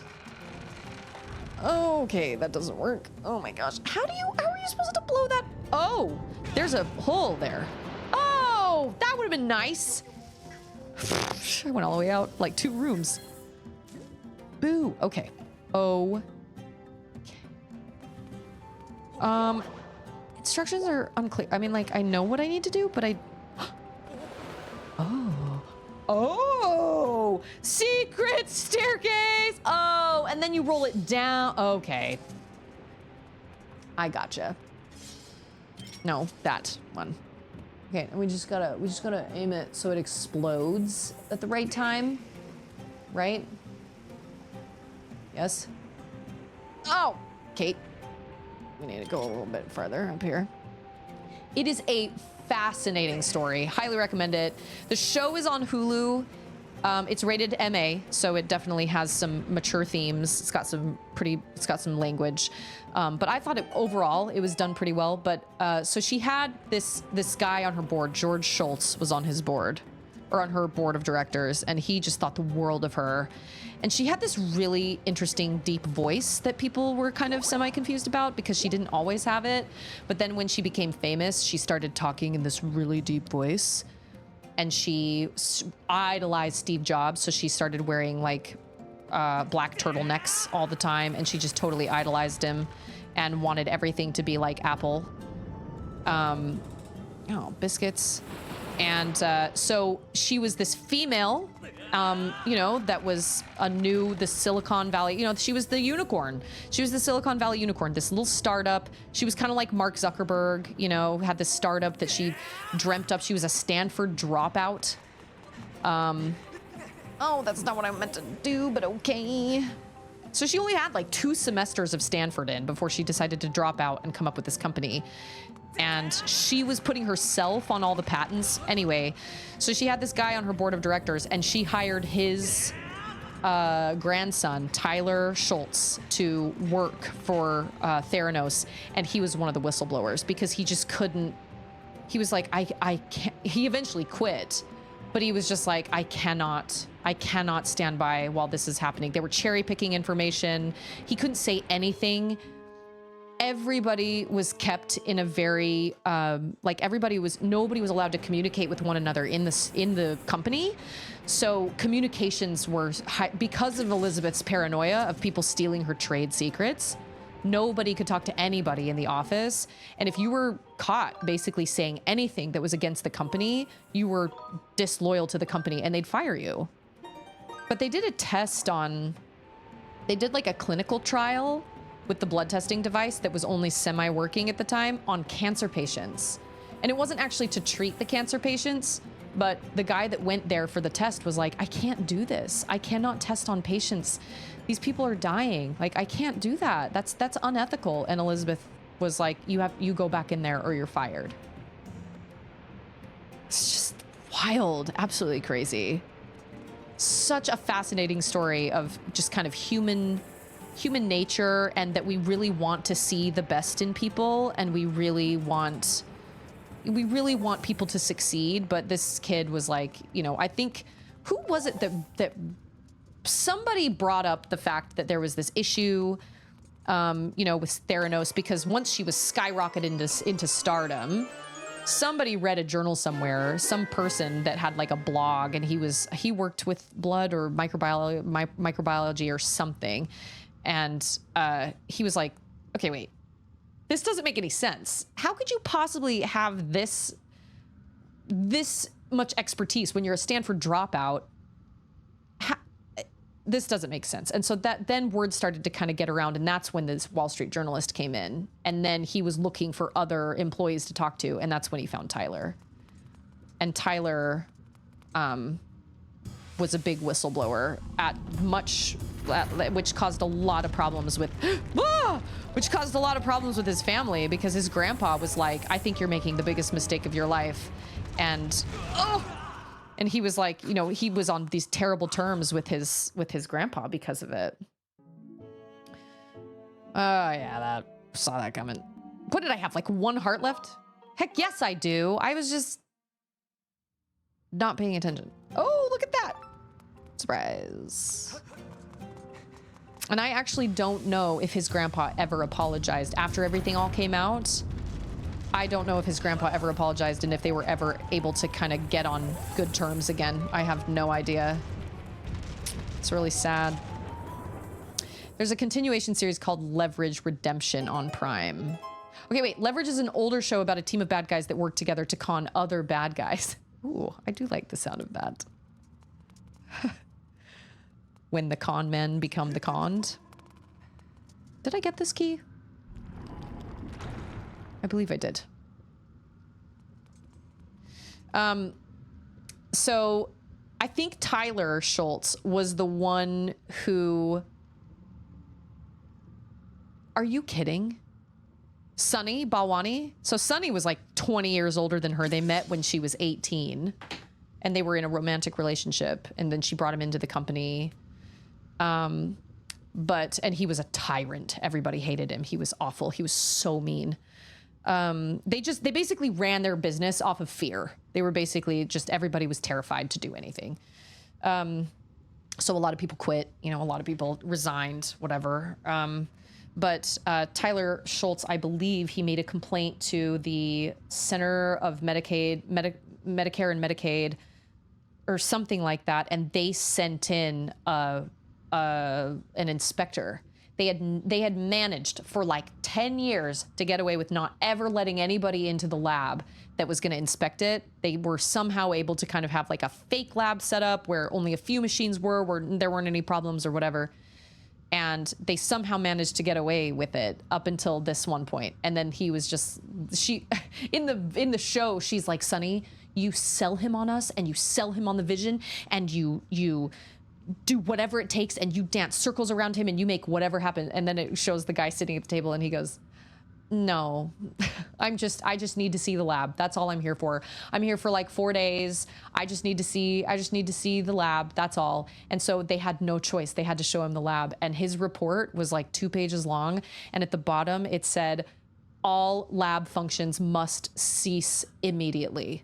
They shut everything down because everything was a disaster. It was all a farce, all of it. It was insane.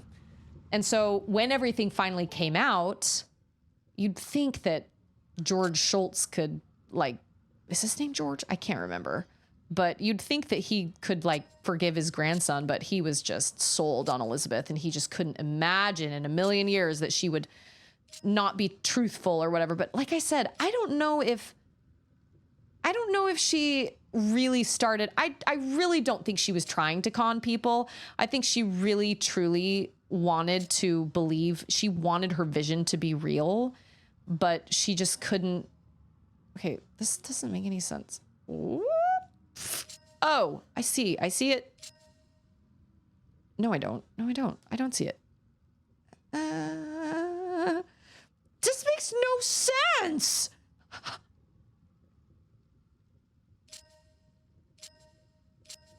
That is not even the way I'm twisting it. That kind of helps. Yeah, it needs to be like that. And then like... I'm gonna go take a nap. Oh, I thought you'd already taken one. No. I always want to take a nap at like 2:45. But Oh, well, that's... I don't know what that... I need to look up the numbers now. What did they do? Okay. How much money? No. Investors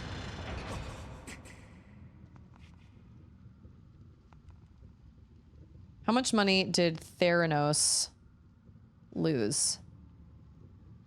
Theranos lost over 700 million from investors before its collapse due to fraud, according to Wikipedia.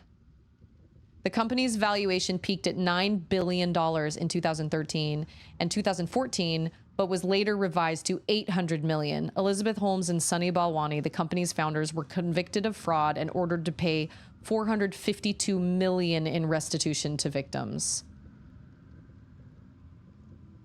Absolutely insane. Insane. I don't even remember what this boss is. I'll tell you what, I hope those wall dudes don't...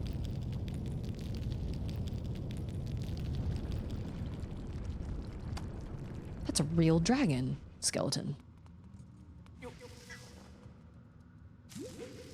Okay. I detect Zelda's aura in the surrounding area. She was chained? Oh my goodness.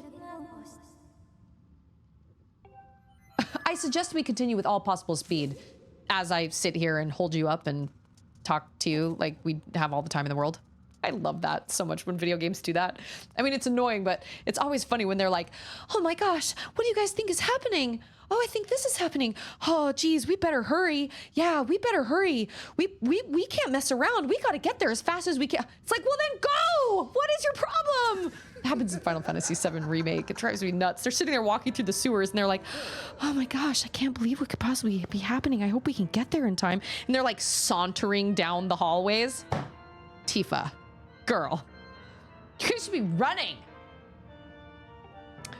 I love Girahim. No, that's not it.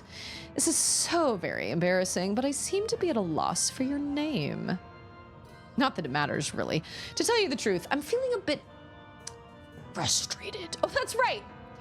And right now, I just need someone to vent to. I heard my underlings had finally captured the Spirit Maiden, so of course I rushed over here. What can I say? I was excited, flustered even. But what did I find when I arrived? The agent of the goddess. She had, once again. You see, what I'm trying to say is that goddess servant dog escaped with the girl. I must have the Spirit Maiden in order to resurrect my master. I must have her. This is some overhype, right? I got a little carried away there, didn't I? I don't deal well with complications to plans I've laid out so carefully. It's a character flaw of mine. But something good can still come from this day. I've had all this bottled up anger smoldering inside me, and now I can release it. There's someone special I'd like you to meet. Oh, don't be shy. I need to vent all this unhealthy anger. And your agony is such a great stress reliever. But, I don't know. Won't take more than a few moments with my friend before you're charred to a satisfying crisp. And let me tell you, that will put a spring in my step. Oh my gosh, I'm sweating. I don't know where it is either. Your bluey water's over by the, a rock?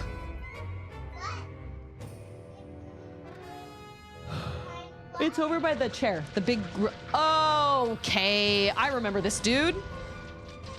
Got it. I'm telling you, he reminds me of Zorg from, what's it called? Am I supposed to like chuck a bomb? Okay, well, that was awesome. Can I just drop it? Yeah, that's good.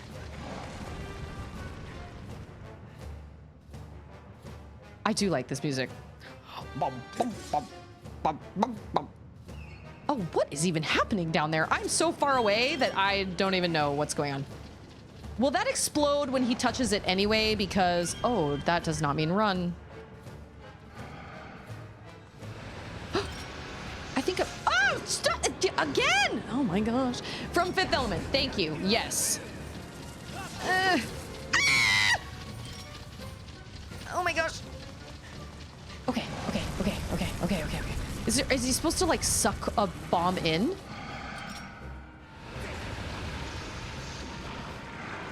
Oh, okay. Oh.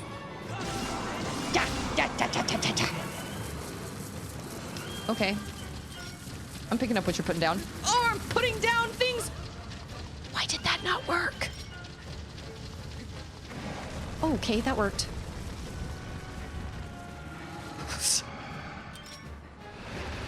Okay, all right. Now that we've found a pattern. Yeah, when I saw Zorg, or when I saw, okay, so I watched Fifth Element for the first time ever. Like, okay, well, I need more of these anyway. Oh my gosh. Okay, all right, that's fine. Drop it. Like that. Oh, look at that. Look at all those hearts. Oh, he will stop and he will. Oh my gosh. Does he just... Okay, that works, I guess. So. Oh, you can hit him like that. All right. He's right there! Blink. Bonk. Oh. Oh. What happens if you make it all the way up to the end and he is not... Okay. Are you kidding? That is what Girahim reminds me of, is that Zorg. Just this southern rage. I hope that was overhype enough for VT. Oh no! Oh, biscuits. Turn it up to 11. So he makes it up there and then he's like, oh, nope, can't come up here anymore. Oh, come on! Are you kidding? I hate these controls sometimes. Oh, that's so frustrating. Okay, it's fine. It's fine. It's fine. It's fine. Seriously? I do not understand.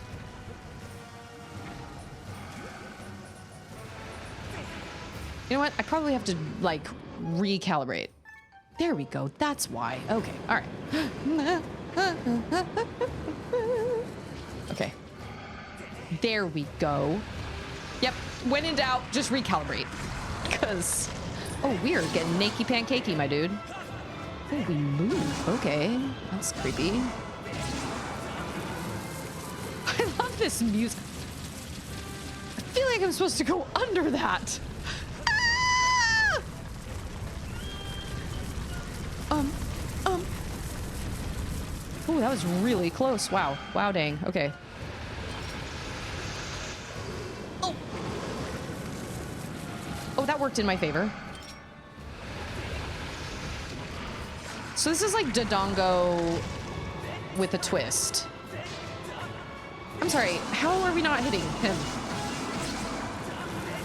We're still not done? Okay, it's fine. Rudy Nudie. Rudy Nudie! I've never heard that before. That's great. Do I have any bombs? Oh, what? Oh, I have 2 left. Okay, okay, okay. Oh, this is it.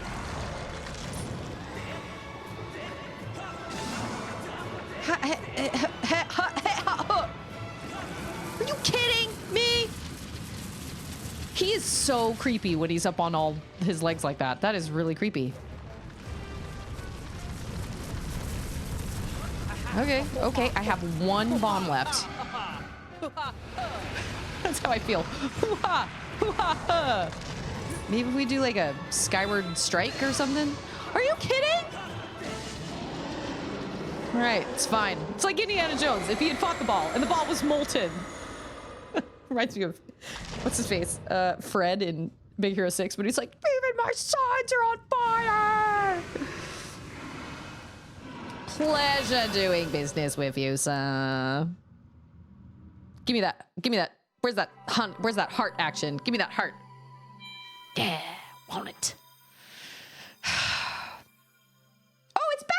Yes. Okay, so I saw The Fifth Element for the first time ever in my life, like, I don't know, 4 months ago. And I thought Zorg was so funny. And I was like, he reminds me of somebody. Who does he remind me of? Girahim. Absolutely. Totally reminds me of Girahim. Just imagine that calm southern, because even when he's really mad, he's like, it's a little more of a quiet mad, which I've actually come to learn is more frightening. But then there's that scene when he opens the box and the thing isn't in there and he starts laughing hysterically to himself. And he's like, he's kind of like laughing, but also crying. He has remarkable eyeball dexterity.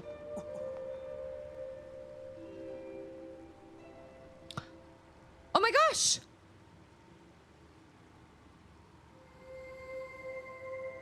I didn't know she was there.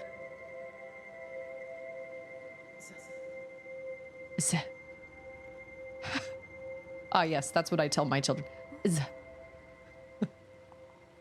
Look, it's me! Oh, the classic. Oh, look at that face! Look!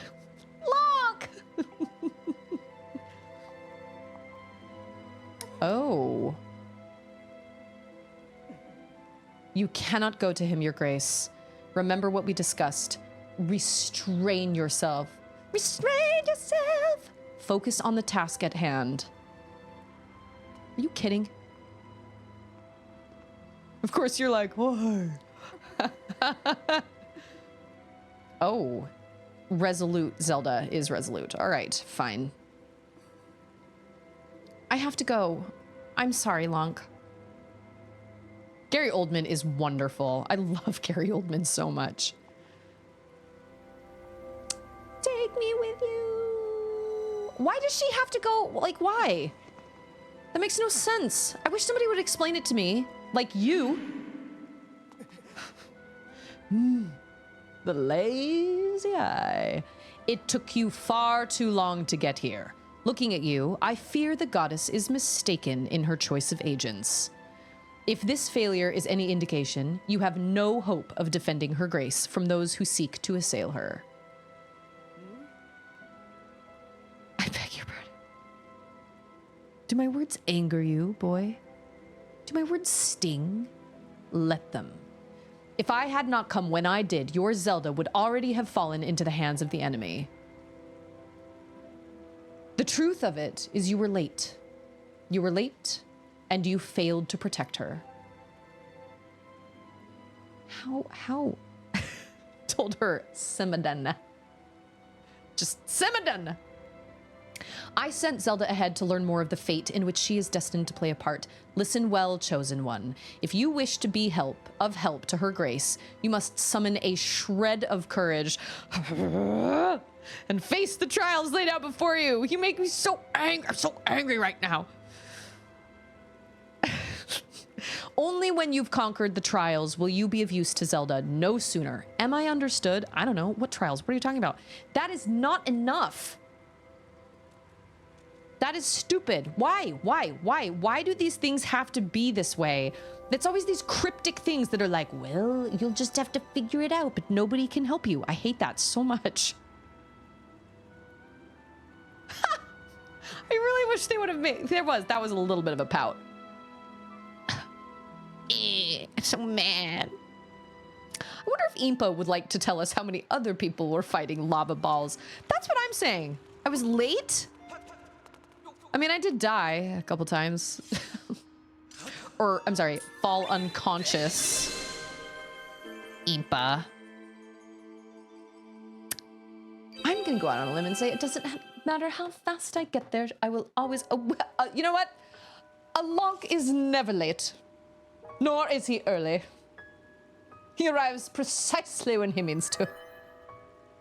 Oh, here we go. She's gonna dance. Whoa, who's Mr. Third Wheel here pumping the brakes on the epic love? I know. Boo. I still want those tights. I guess I probably make some, maybe, with like fabric paint, but I don't feel like. From the edge of time, I guide you, the one destined to carry out the goddess's mission. The spirit maiden who descended from the clouds has passed through the Earth Spring and makes her way to a fated place. The next place is my favorite. I love it so much. The parched desert of Lanayru. That is where the chosen will pass through the gate of time into a distant world. So there we will go. There it is. I'm the map, I'm the map, I'm the map, I'm the map.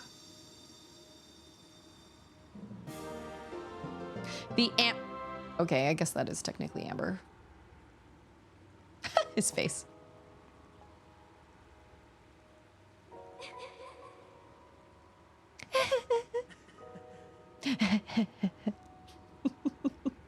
She's gonna be gone. Oh, maybe not. Oh, yeah. Mm-hmm. Link is a little more goofy in this one, just a little bit. He's not as like, he's, he shows no emotion in Breath of the Wild / Tears of the Kingdom. Like none. Except when he kicks his foot into a chest of, like a treasure chest, and he's barefoot. And then when he's cold, and when he's hot. But like, Zelda can be like crying on his shoulder and he's just stoic. Just nothing. But it adds to his mystique. Everything was better in the desert. The music, 2 dungeons, the characters, and even those trial things. Oh, are those the trial? Oh, I forgot about those. Those were the trials she was probably talking about, right? I just love the desert. I was blown away by the mechanics of the desert. The whole time traveling thing was just, I loved it. I thought it was one of the coolest Zelda mechanics they've ever come up with. And I really think they would not have done Breath of the Wild / Tears of the Kingdom the way they did if they had not come up with that concept first. I don't know. I could be wrong. Because in Breath of the Wild, Impa gives him information. I know. Why all this secrecy? Why can't we just tell me what I need to do? I am happy to do it. Can you just tell me? Can you just be like, hey, man, I need you to meet us at Lanayru, okay? As soon as you can. Meet you there. That would be awesome if we could do that. That would be stupendous. But no, it's got to be this cryptic, like, you were late, and you now need to face your trials. Okay, can you give me more of that, please? I know. Mysterious ninja-y.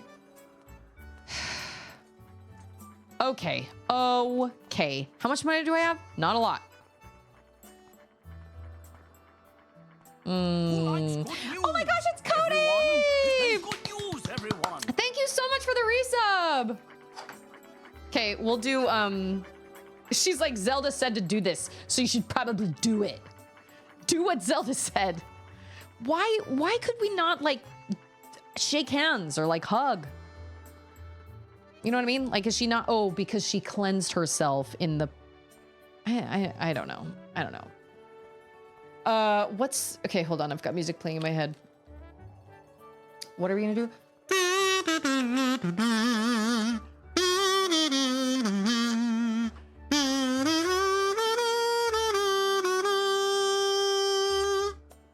Just imagine the...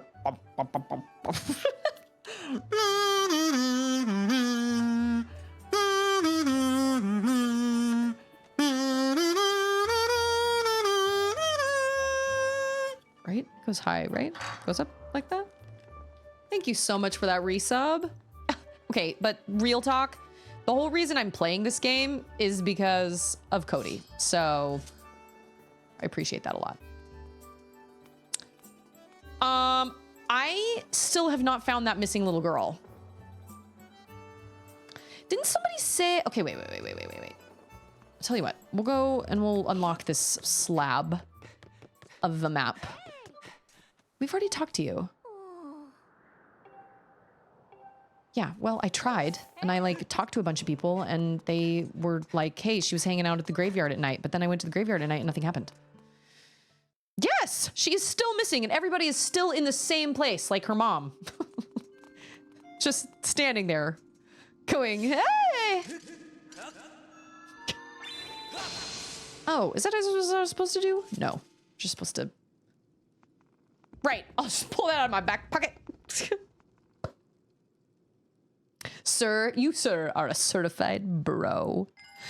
I know Trekkie is trying really hard to homebrew Wii stuff right now. I don't understand any of it. I don't know. I wish I could. I just give you some support. At least we're together.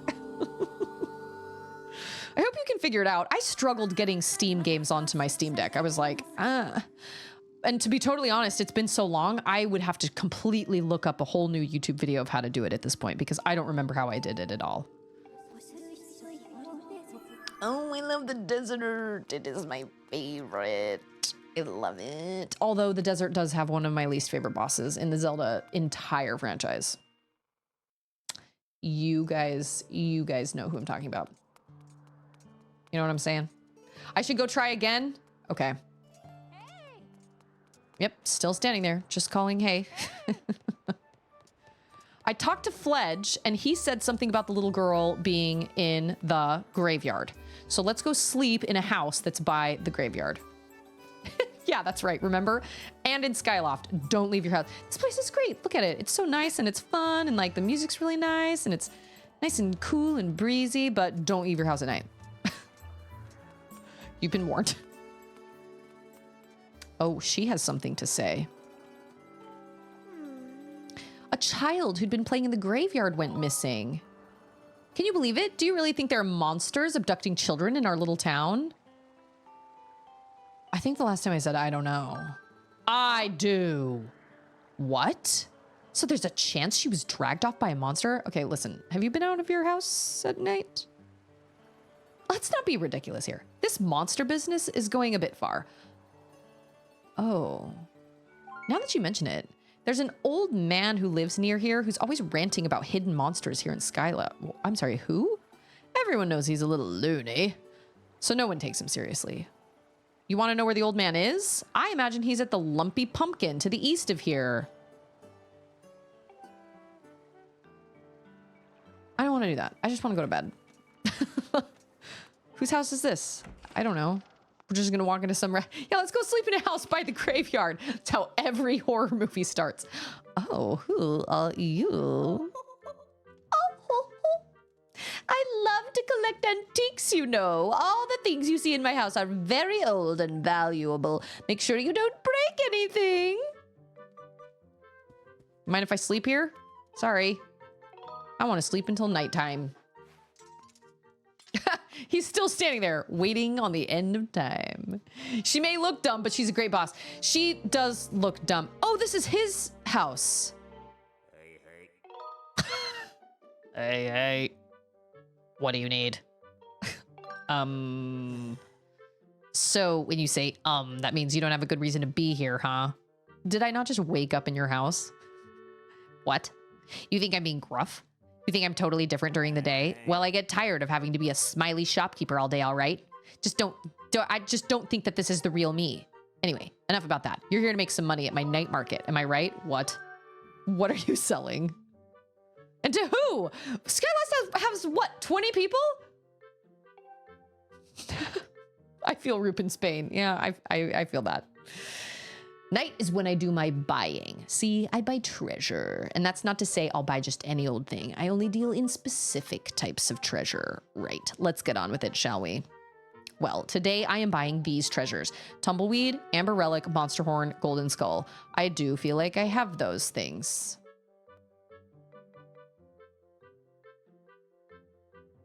It does, 100%. Oh, you come home and you're just like, nobody talk to me. I just, shh.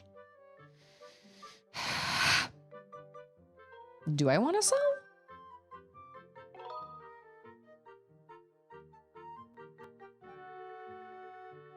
I guess a golden...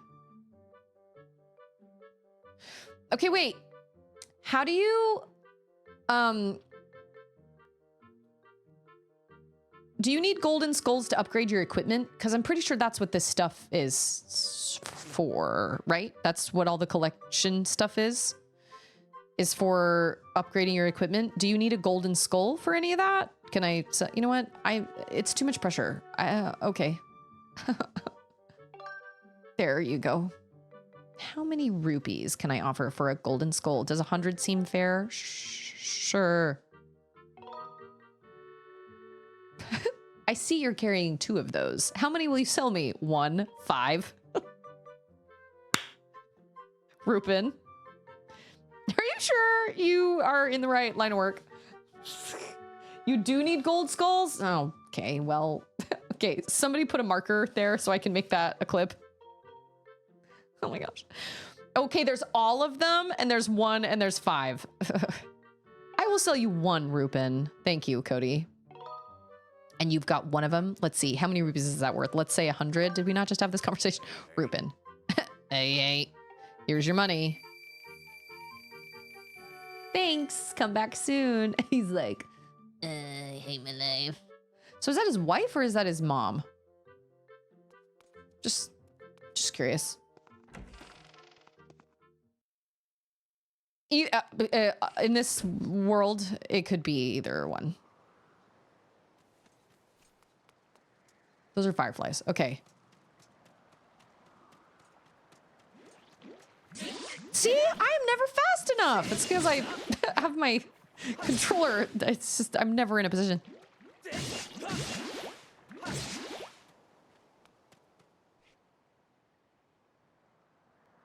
I guess we need to go to the Lumpy Pumpkin, obviously. So I guess what, oh, that is not a door. I guess we'll go there. Oh, he's called the Gear Peddler. Okay. That makes sense. Just gonna kip on your bed real quick, please, and thank you. Thanks. Just take a little... I pushed all those graves, though. Can you imagine how well Link sleeps? I bet he sleeps so well. Just like Aloy. Or, you know, any of these protagonists that are running around doing crazy things during the day. I bet they sleep so well. Genetic drift, founder populations, inbreeding. Those are the problems that Nintendo inadvertently created by having a minimal number of people on Skyloft. Well, how do you not have a minimal number, though? If it's a small place, then obviously there's going to be... Is that the pumpkin way off there? Way out in the... Oh... Okay, hold on. Where is my map?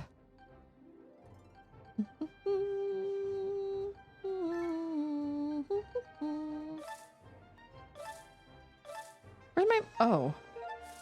There it is. That is the Lumpy Pumpkin. A.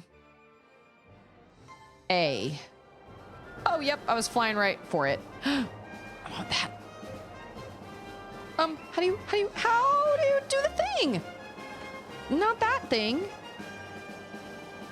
Is it an R, L, Z, L, Z, R? How do you do like a fast thing? More people. Ooh. Oh my gosh. So much pressure. Okay. That was good. We're gonna take that away. What, do I put it back? What do I... Oh. Okay, whatever, it's fine. So there's an old man in the Lumpy Pumpkin. How does this place stay in business? How many people are coming to the Lumpy Pumpkin? That's like a hop, skip, and a bird fly away. Ooh, I want that. I mean, there are 3 people here, so... Oh, this must be the old man. You have that gullible look that says you might take an old man's ramblings seriously, so tell me, do you believe in the Skyloft monster? I shouldn't even call it a monster. It's a demon, I tell ya. But no one can say for sure, because no one's seen it and lived to tell the tale. What? Huh? You want to know how come I'm telling the tale if nobody who's seen it is left alive? That reminds me of Pirates of the Caribbean when they're like, they say they're no survivors, and he's like, oh well, who's telling the stories? You know what I mean? Like who? If there are no survivors, then who's telling the stories? Yeah, well, I saw it, but I was able to escape by the seat of my pants. I was saved by my cat-like reflexes, I tell you. Any regular person wouldn't have lived long enough to scream. Right, you're how old? Anyway, I saw the thing, I tell you. There's a great big tree in the cemetery. I walked by that tree in the middle of the night and saw it hit the gravestone nearest the tree, and the gravestone lit up.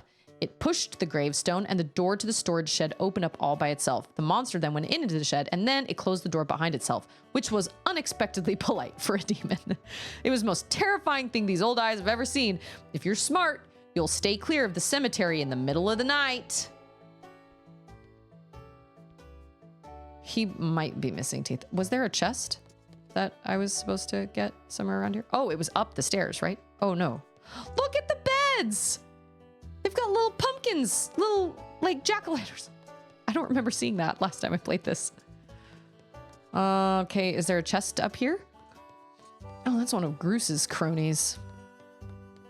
Right? Wait a minute, chest? Were. Can you go back to the main DJBJ? So go to the cemetery in the middle of the night, I guess. I know I just did that, but apparently I didn't. Okay. Apparently I did not hit a gravestone. I pushed the gravestones, but I did not hit a gravestone. Ugh. That reminds me of Zelda, the Ocarina of Time Master Quest, which was like, here, hit this random thing and it will open up all the doors, which I felt was dumb and didn't make sense. Oh, there's like a back entrance. Employees only? Oh no, this is not a back entrance. Okay. I am so smart. Where is the chest?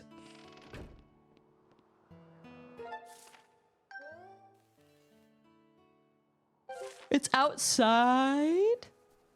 Oh. I will do this. It's who I am. Is it on top of the... Oh! Did I run right by it? I may or may not have. I don't know. Oh, you know what? Yep, that is helpful. Okay, fantastic. Back it up, Terry, back it up! Let's... Hey, it's Deadbots. Oh, Terry, back it up, Terry! What you doing, Terry? All right, let's head back to the Skyloft, and then we will go do the cemetery thing. Yes, we shall. How young are they teaching these kids to just jump off a cliff? Like jump off... You know what I'm saying? Like how young... How young is this happening? Terry, get out of there! And then he's like, ah! Ah! So funny. Oh my gosh, it's great. It's one of my favorite internet videos. So good. All right, we're gonna do the whoosh. I guess we're gonna go sleep in Rupin's bed again, I guess. So, where is the cemetery? Oh, it's right there. Oh! I almost missed it. Okay, we're gonna go, it's like right there? Yeah, okay. Oh, that was a big jump. Okay, we're gonna go sleep in his... Oh, Control Freak was talking about secret tunnel.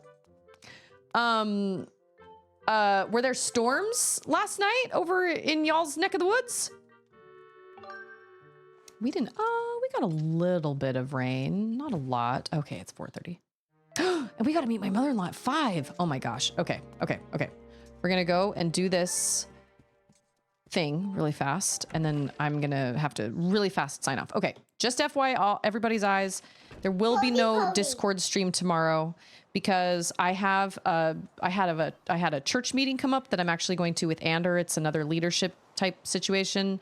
And then I'm going to my friend's, her daughter's wedding reception down in Austin. So it's going to be kind of a crazy, the leadership training meeting is from, okay, I hit it. I am begging all your pardons.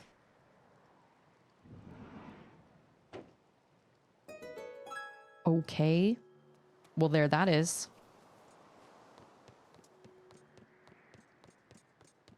Oh my gosh, really? Oh, we can jump down? That seems dangerous, but okay.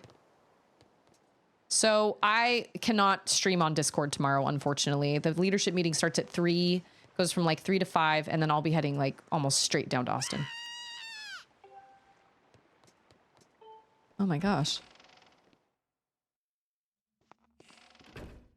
Who?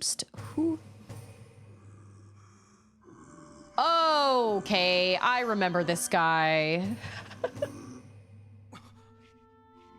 Now he has pupils?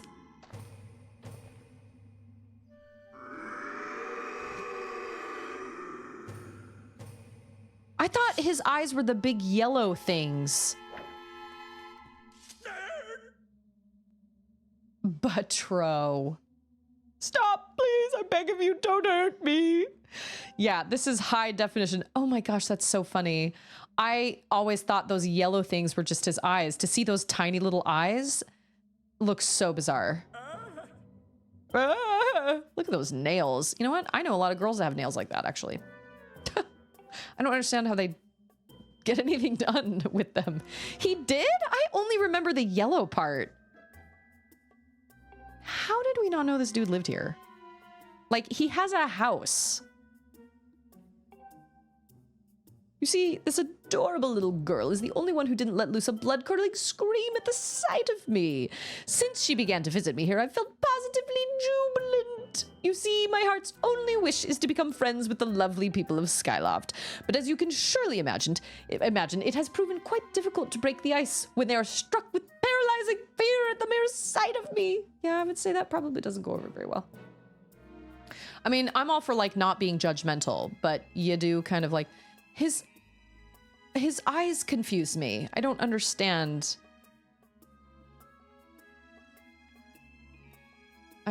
Okay. But as soon as I try to approach any of them and extend my claw in friendship, they run and scream as though they've seen a walking nightmare. Okay, so wait a minute. He has wings and horns, these long nails, looks like the devil, kind of. And all these people are like, I don't know if there's a monster on Sky. Are there monsters on Skyloft? When he says that anybody he comes into contact with runs screaming like they've seen a walking nightmare. So people have obviously seen him before. Those eyes are really derpy. It seems that when humans make other humans happy, the happy humans produce a substance known as a gratitude crystal. Oh, I think I remember this, and I was never interested enough to find all the gratitude crystals. I am curious what he would look like as a human, though. Oh, goodness! Nothing would delight me more than to become a human. From the moment I laid my regrettably demonic eyes on you, I could tell you had a gentle and generous heart. Won't you please gather gratitude crystals and show them to me? Sure. It's like booble gems, you know what I'm saying? Maybe the monsters on Skyloft are the friends we made all along. Truly? I've heard that you can obtain pure gratitude crystals by helping people solve their troubles. The only one I remember is dusting off Pippet's mom's house, because she apparently doesn't want to clean. So you gotta like blow all the dust everywhere and like blow things over in the process. Seriously, I could never get anything done with nails that long. All right. Oh, she's so cute. Look at her little paintbrush hair. He's not a bad man. He saved me one time when I almost fell over the edge. Would be me. And he lets me come here and scream as loud as I want. Anyway, he said it was dangerous to go out alone at night, so I'll just hang out here for a while. Tell my mom I'll come home in the morning. How old is she? How old is this small child? Because nobody believes that I seen the devil. I know, it's like Old Man McGucket. Oh my gosh. It's kind of like, that reminds me of that. The very first episode of Gravity Falls, Mabel is dating this guy named Norman that is so weird. And Dipper is convinced he's a zombie, and they're in the graveyard, and Mabel's sitting on a picnic table, and or maybe they're not in the graveyard, but they're at a park or something, and Norman is approaching her like a zombie, and he's going, ah, ah. And Dipper's like, Mabel, no! And then all of a sudden he comes away and he's put a flower crown on her head, and he's like, ah! And she goes, a flower crown, you scoundrel, or something. And Dipper's like, okay, I'm losing my mind. But those were the vibes I got from Batreaux right there, like screaming at the little girl. You know what? There's the Zelda flair. Zelda has always had this funny streak where they have just the most bizarre, super strange kind of, I don't know, this weird cartoony streak that's just so funny. It doesn't like that right there. That is the kind of bizarre Zelda flair. And then there's that guy. I seen it again. It's the graveyard demon. Sure, Grandpa, let's get you to bed. All right, y'all. I have to sign off real quick because I've got to go get my girls and everybody ready because we're meeting my mother-in-law for her birthday dinner. But I appreciate, yeah, it's the devil. The coffee devil. I remember that AT&T commercial with the guinea pigs. In the morning, that coffee maker starts making coffee all by itself. It's the coffee devil, Carl. It's for like a smart home or automating your home or something. I don't remember. But just know how important you guys are and how much I appreciate you. I love this community so much, and I appreciate that I have a place to come and play games and be silly and just be crazy, and everybody's cool with it. I love this game, and I'm having so much fun playing it. And I just appreciate everybody's support. And I appreciate the raid at the beginning, and I appreciate the subs and everything. You guys are very, very kind. And just remember how important you are, and remember how much you matter. And just choose kindness. You just never know how far that can go for somebody. Again, as a reminder, there will be no stream or anything like that on Discord tomorrow. Usually I play Control. I'm getting close to the end of it, but I can't tomorrow. I've got too many things going on. Look who's on TV, Mama, the devil. I always think when I'm trying to differentiate between alligators and crocodiles, for the longest time I had the hardest time remembering where gators lived and where crocodiles lived. And I always remember that line from Monsters, Inc. where Randall comes into that house in like Louisiana, and he's like, "Ah, there's a gator in the house." And she goes, "A gator? Give me that shovel." I always think of gator. That means that happens like in the South.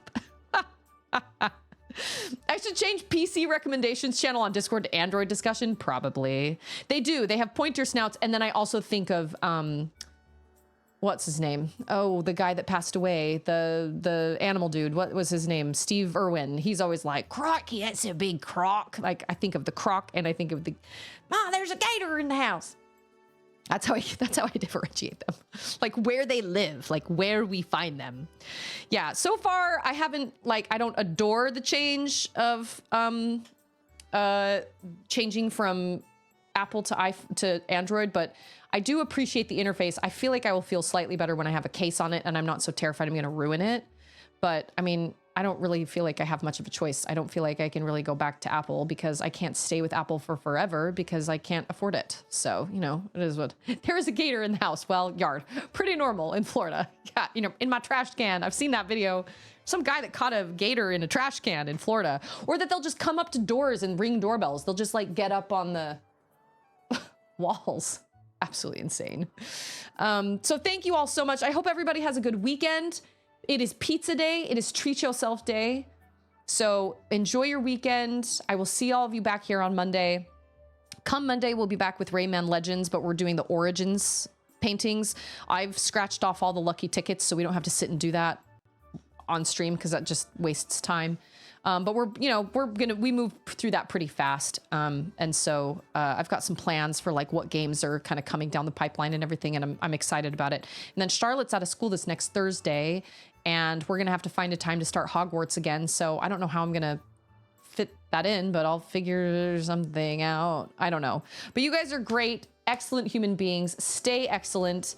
I love each and every one of you. Thank you so much for being here. And everybody have a lovely weekend. And I will see all of you guys next time.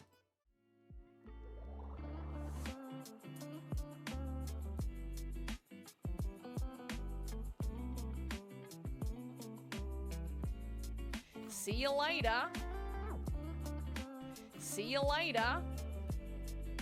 It doesn't matter. It's in the past.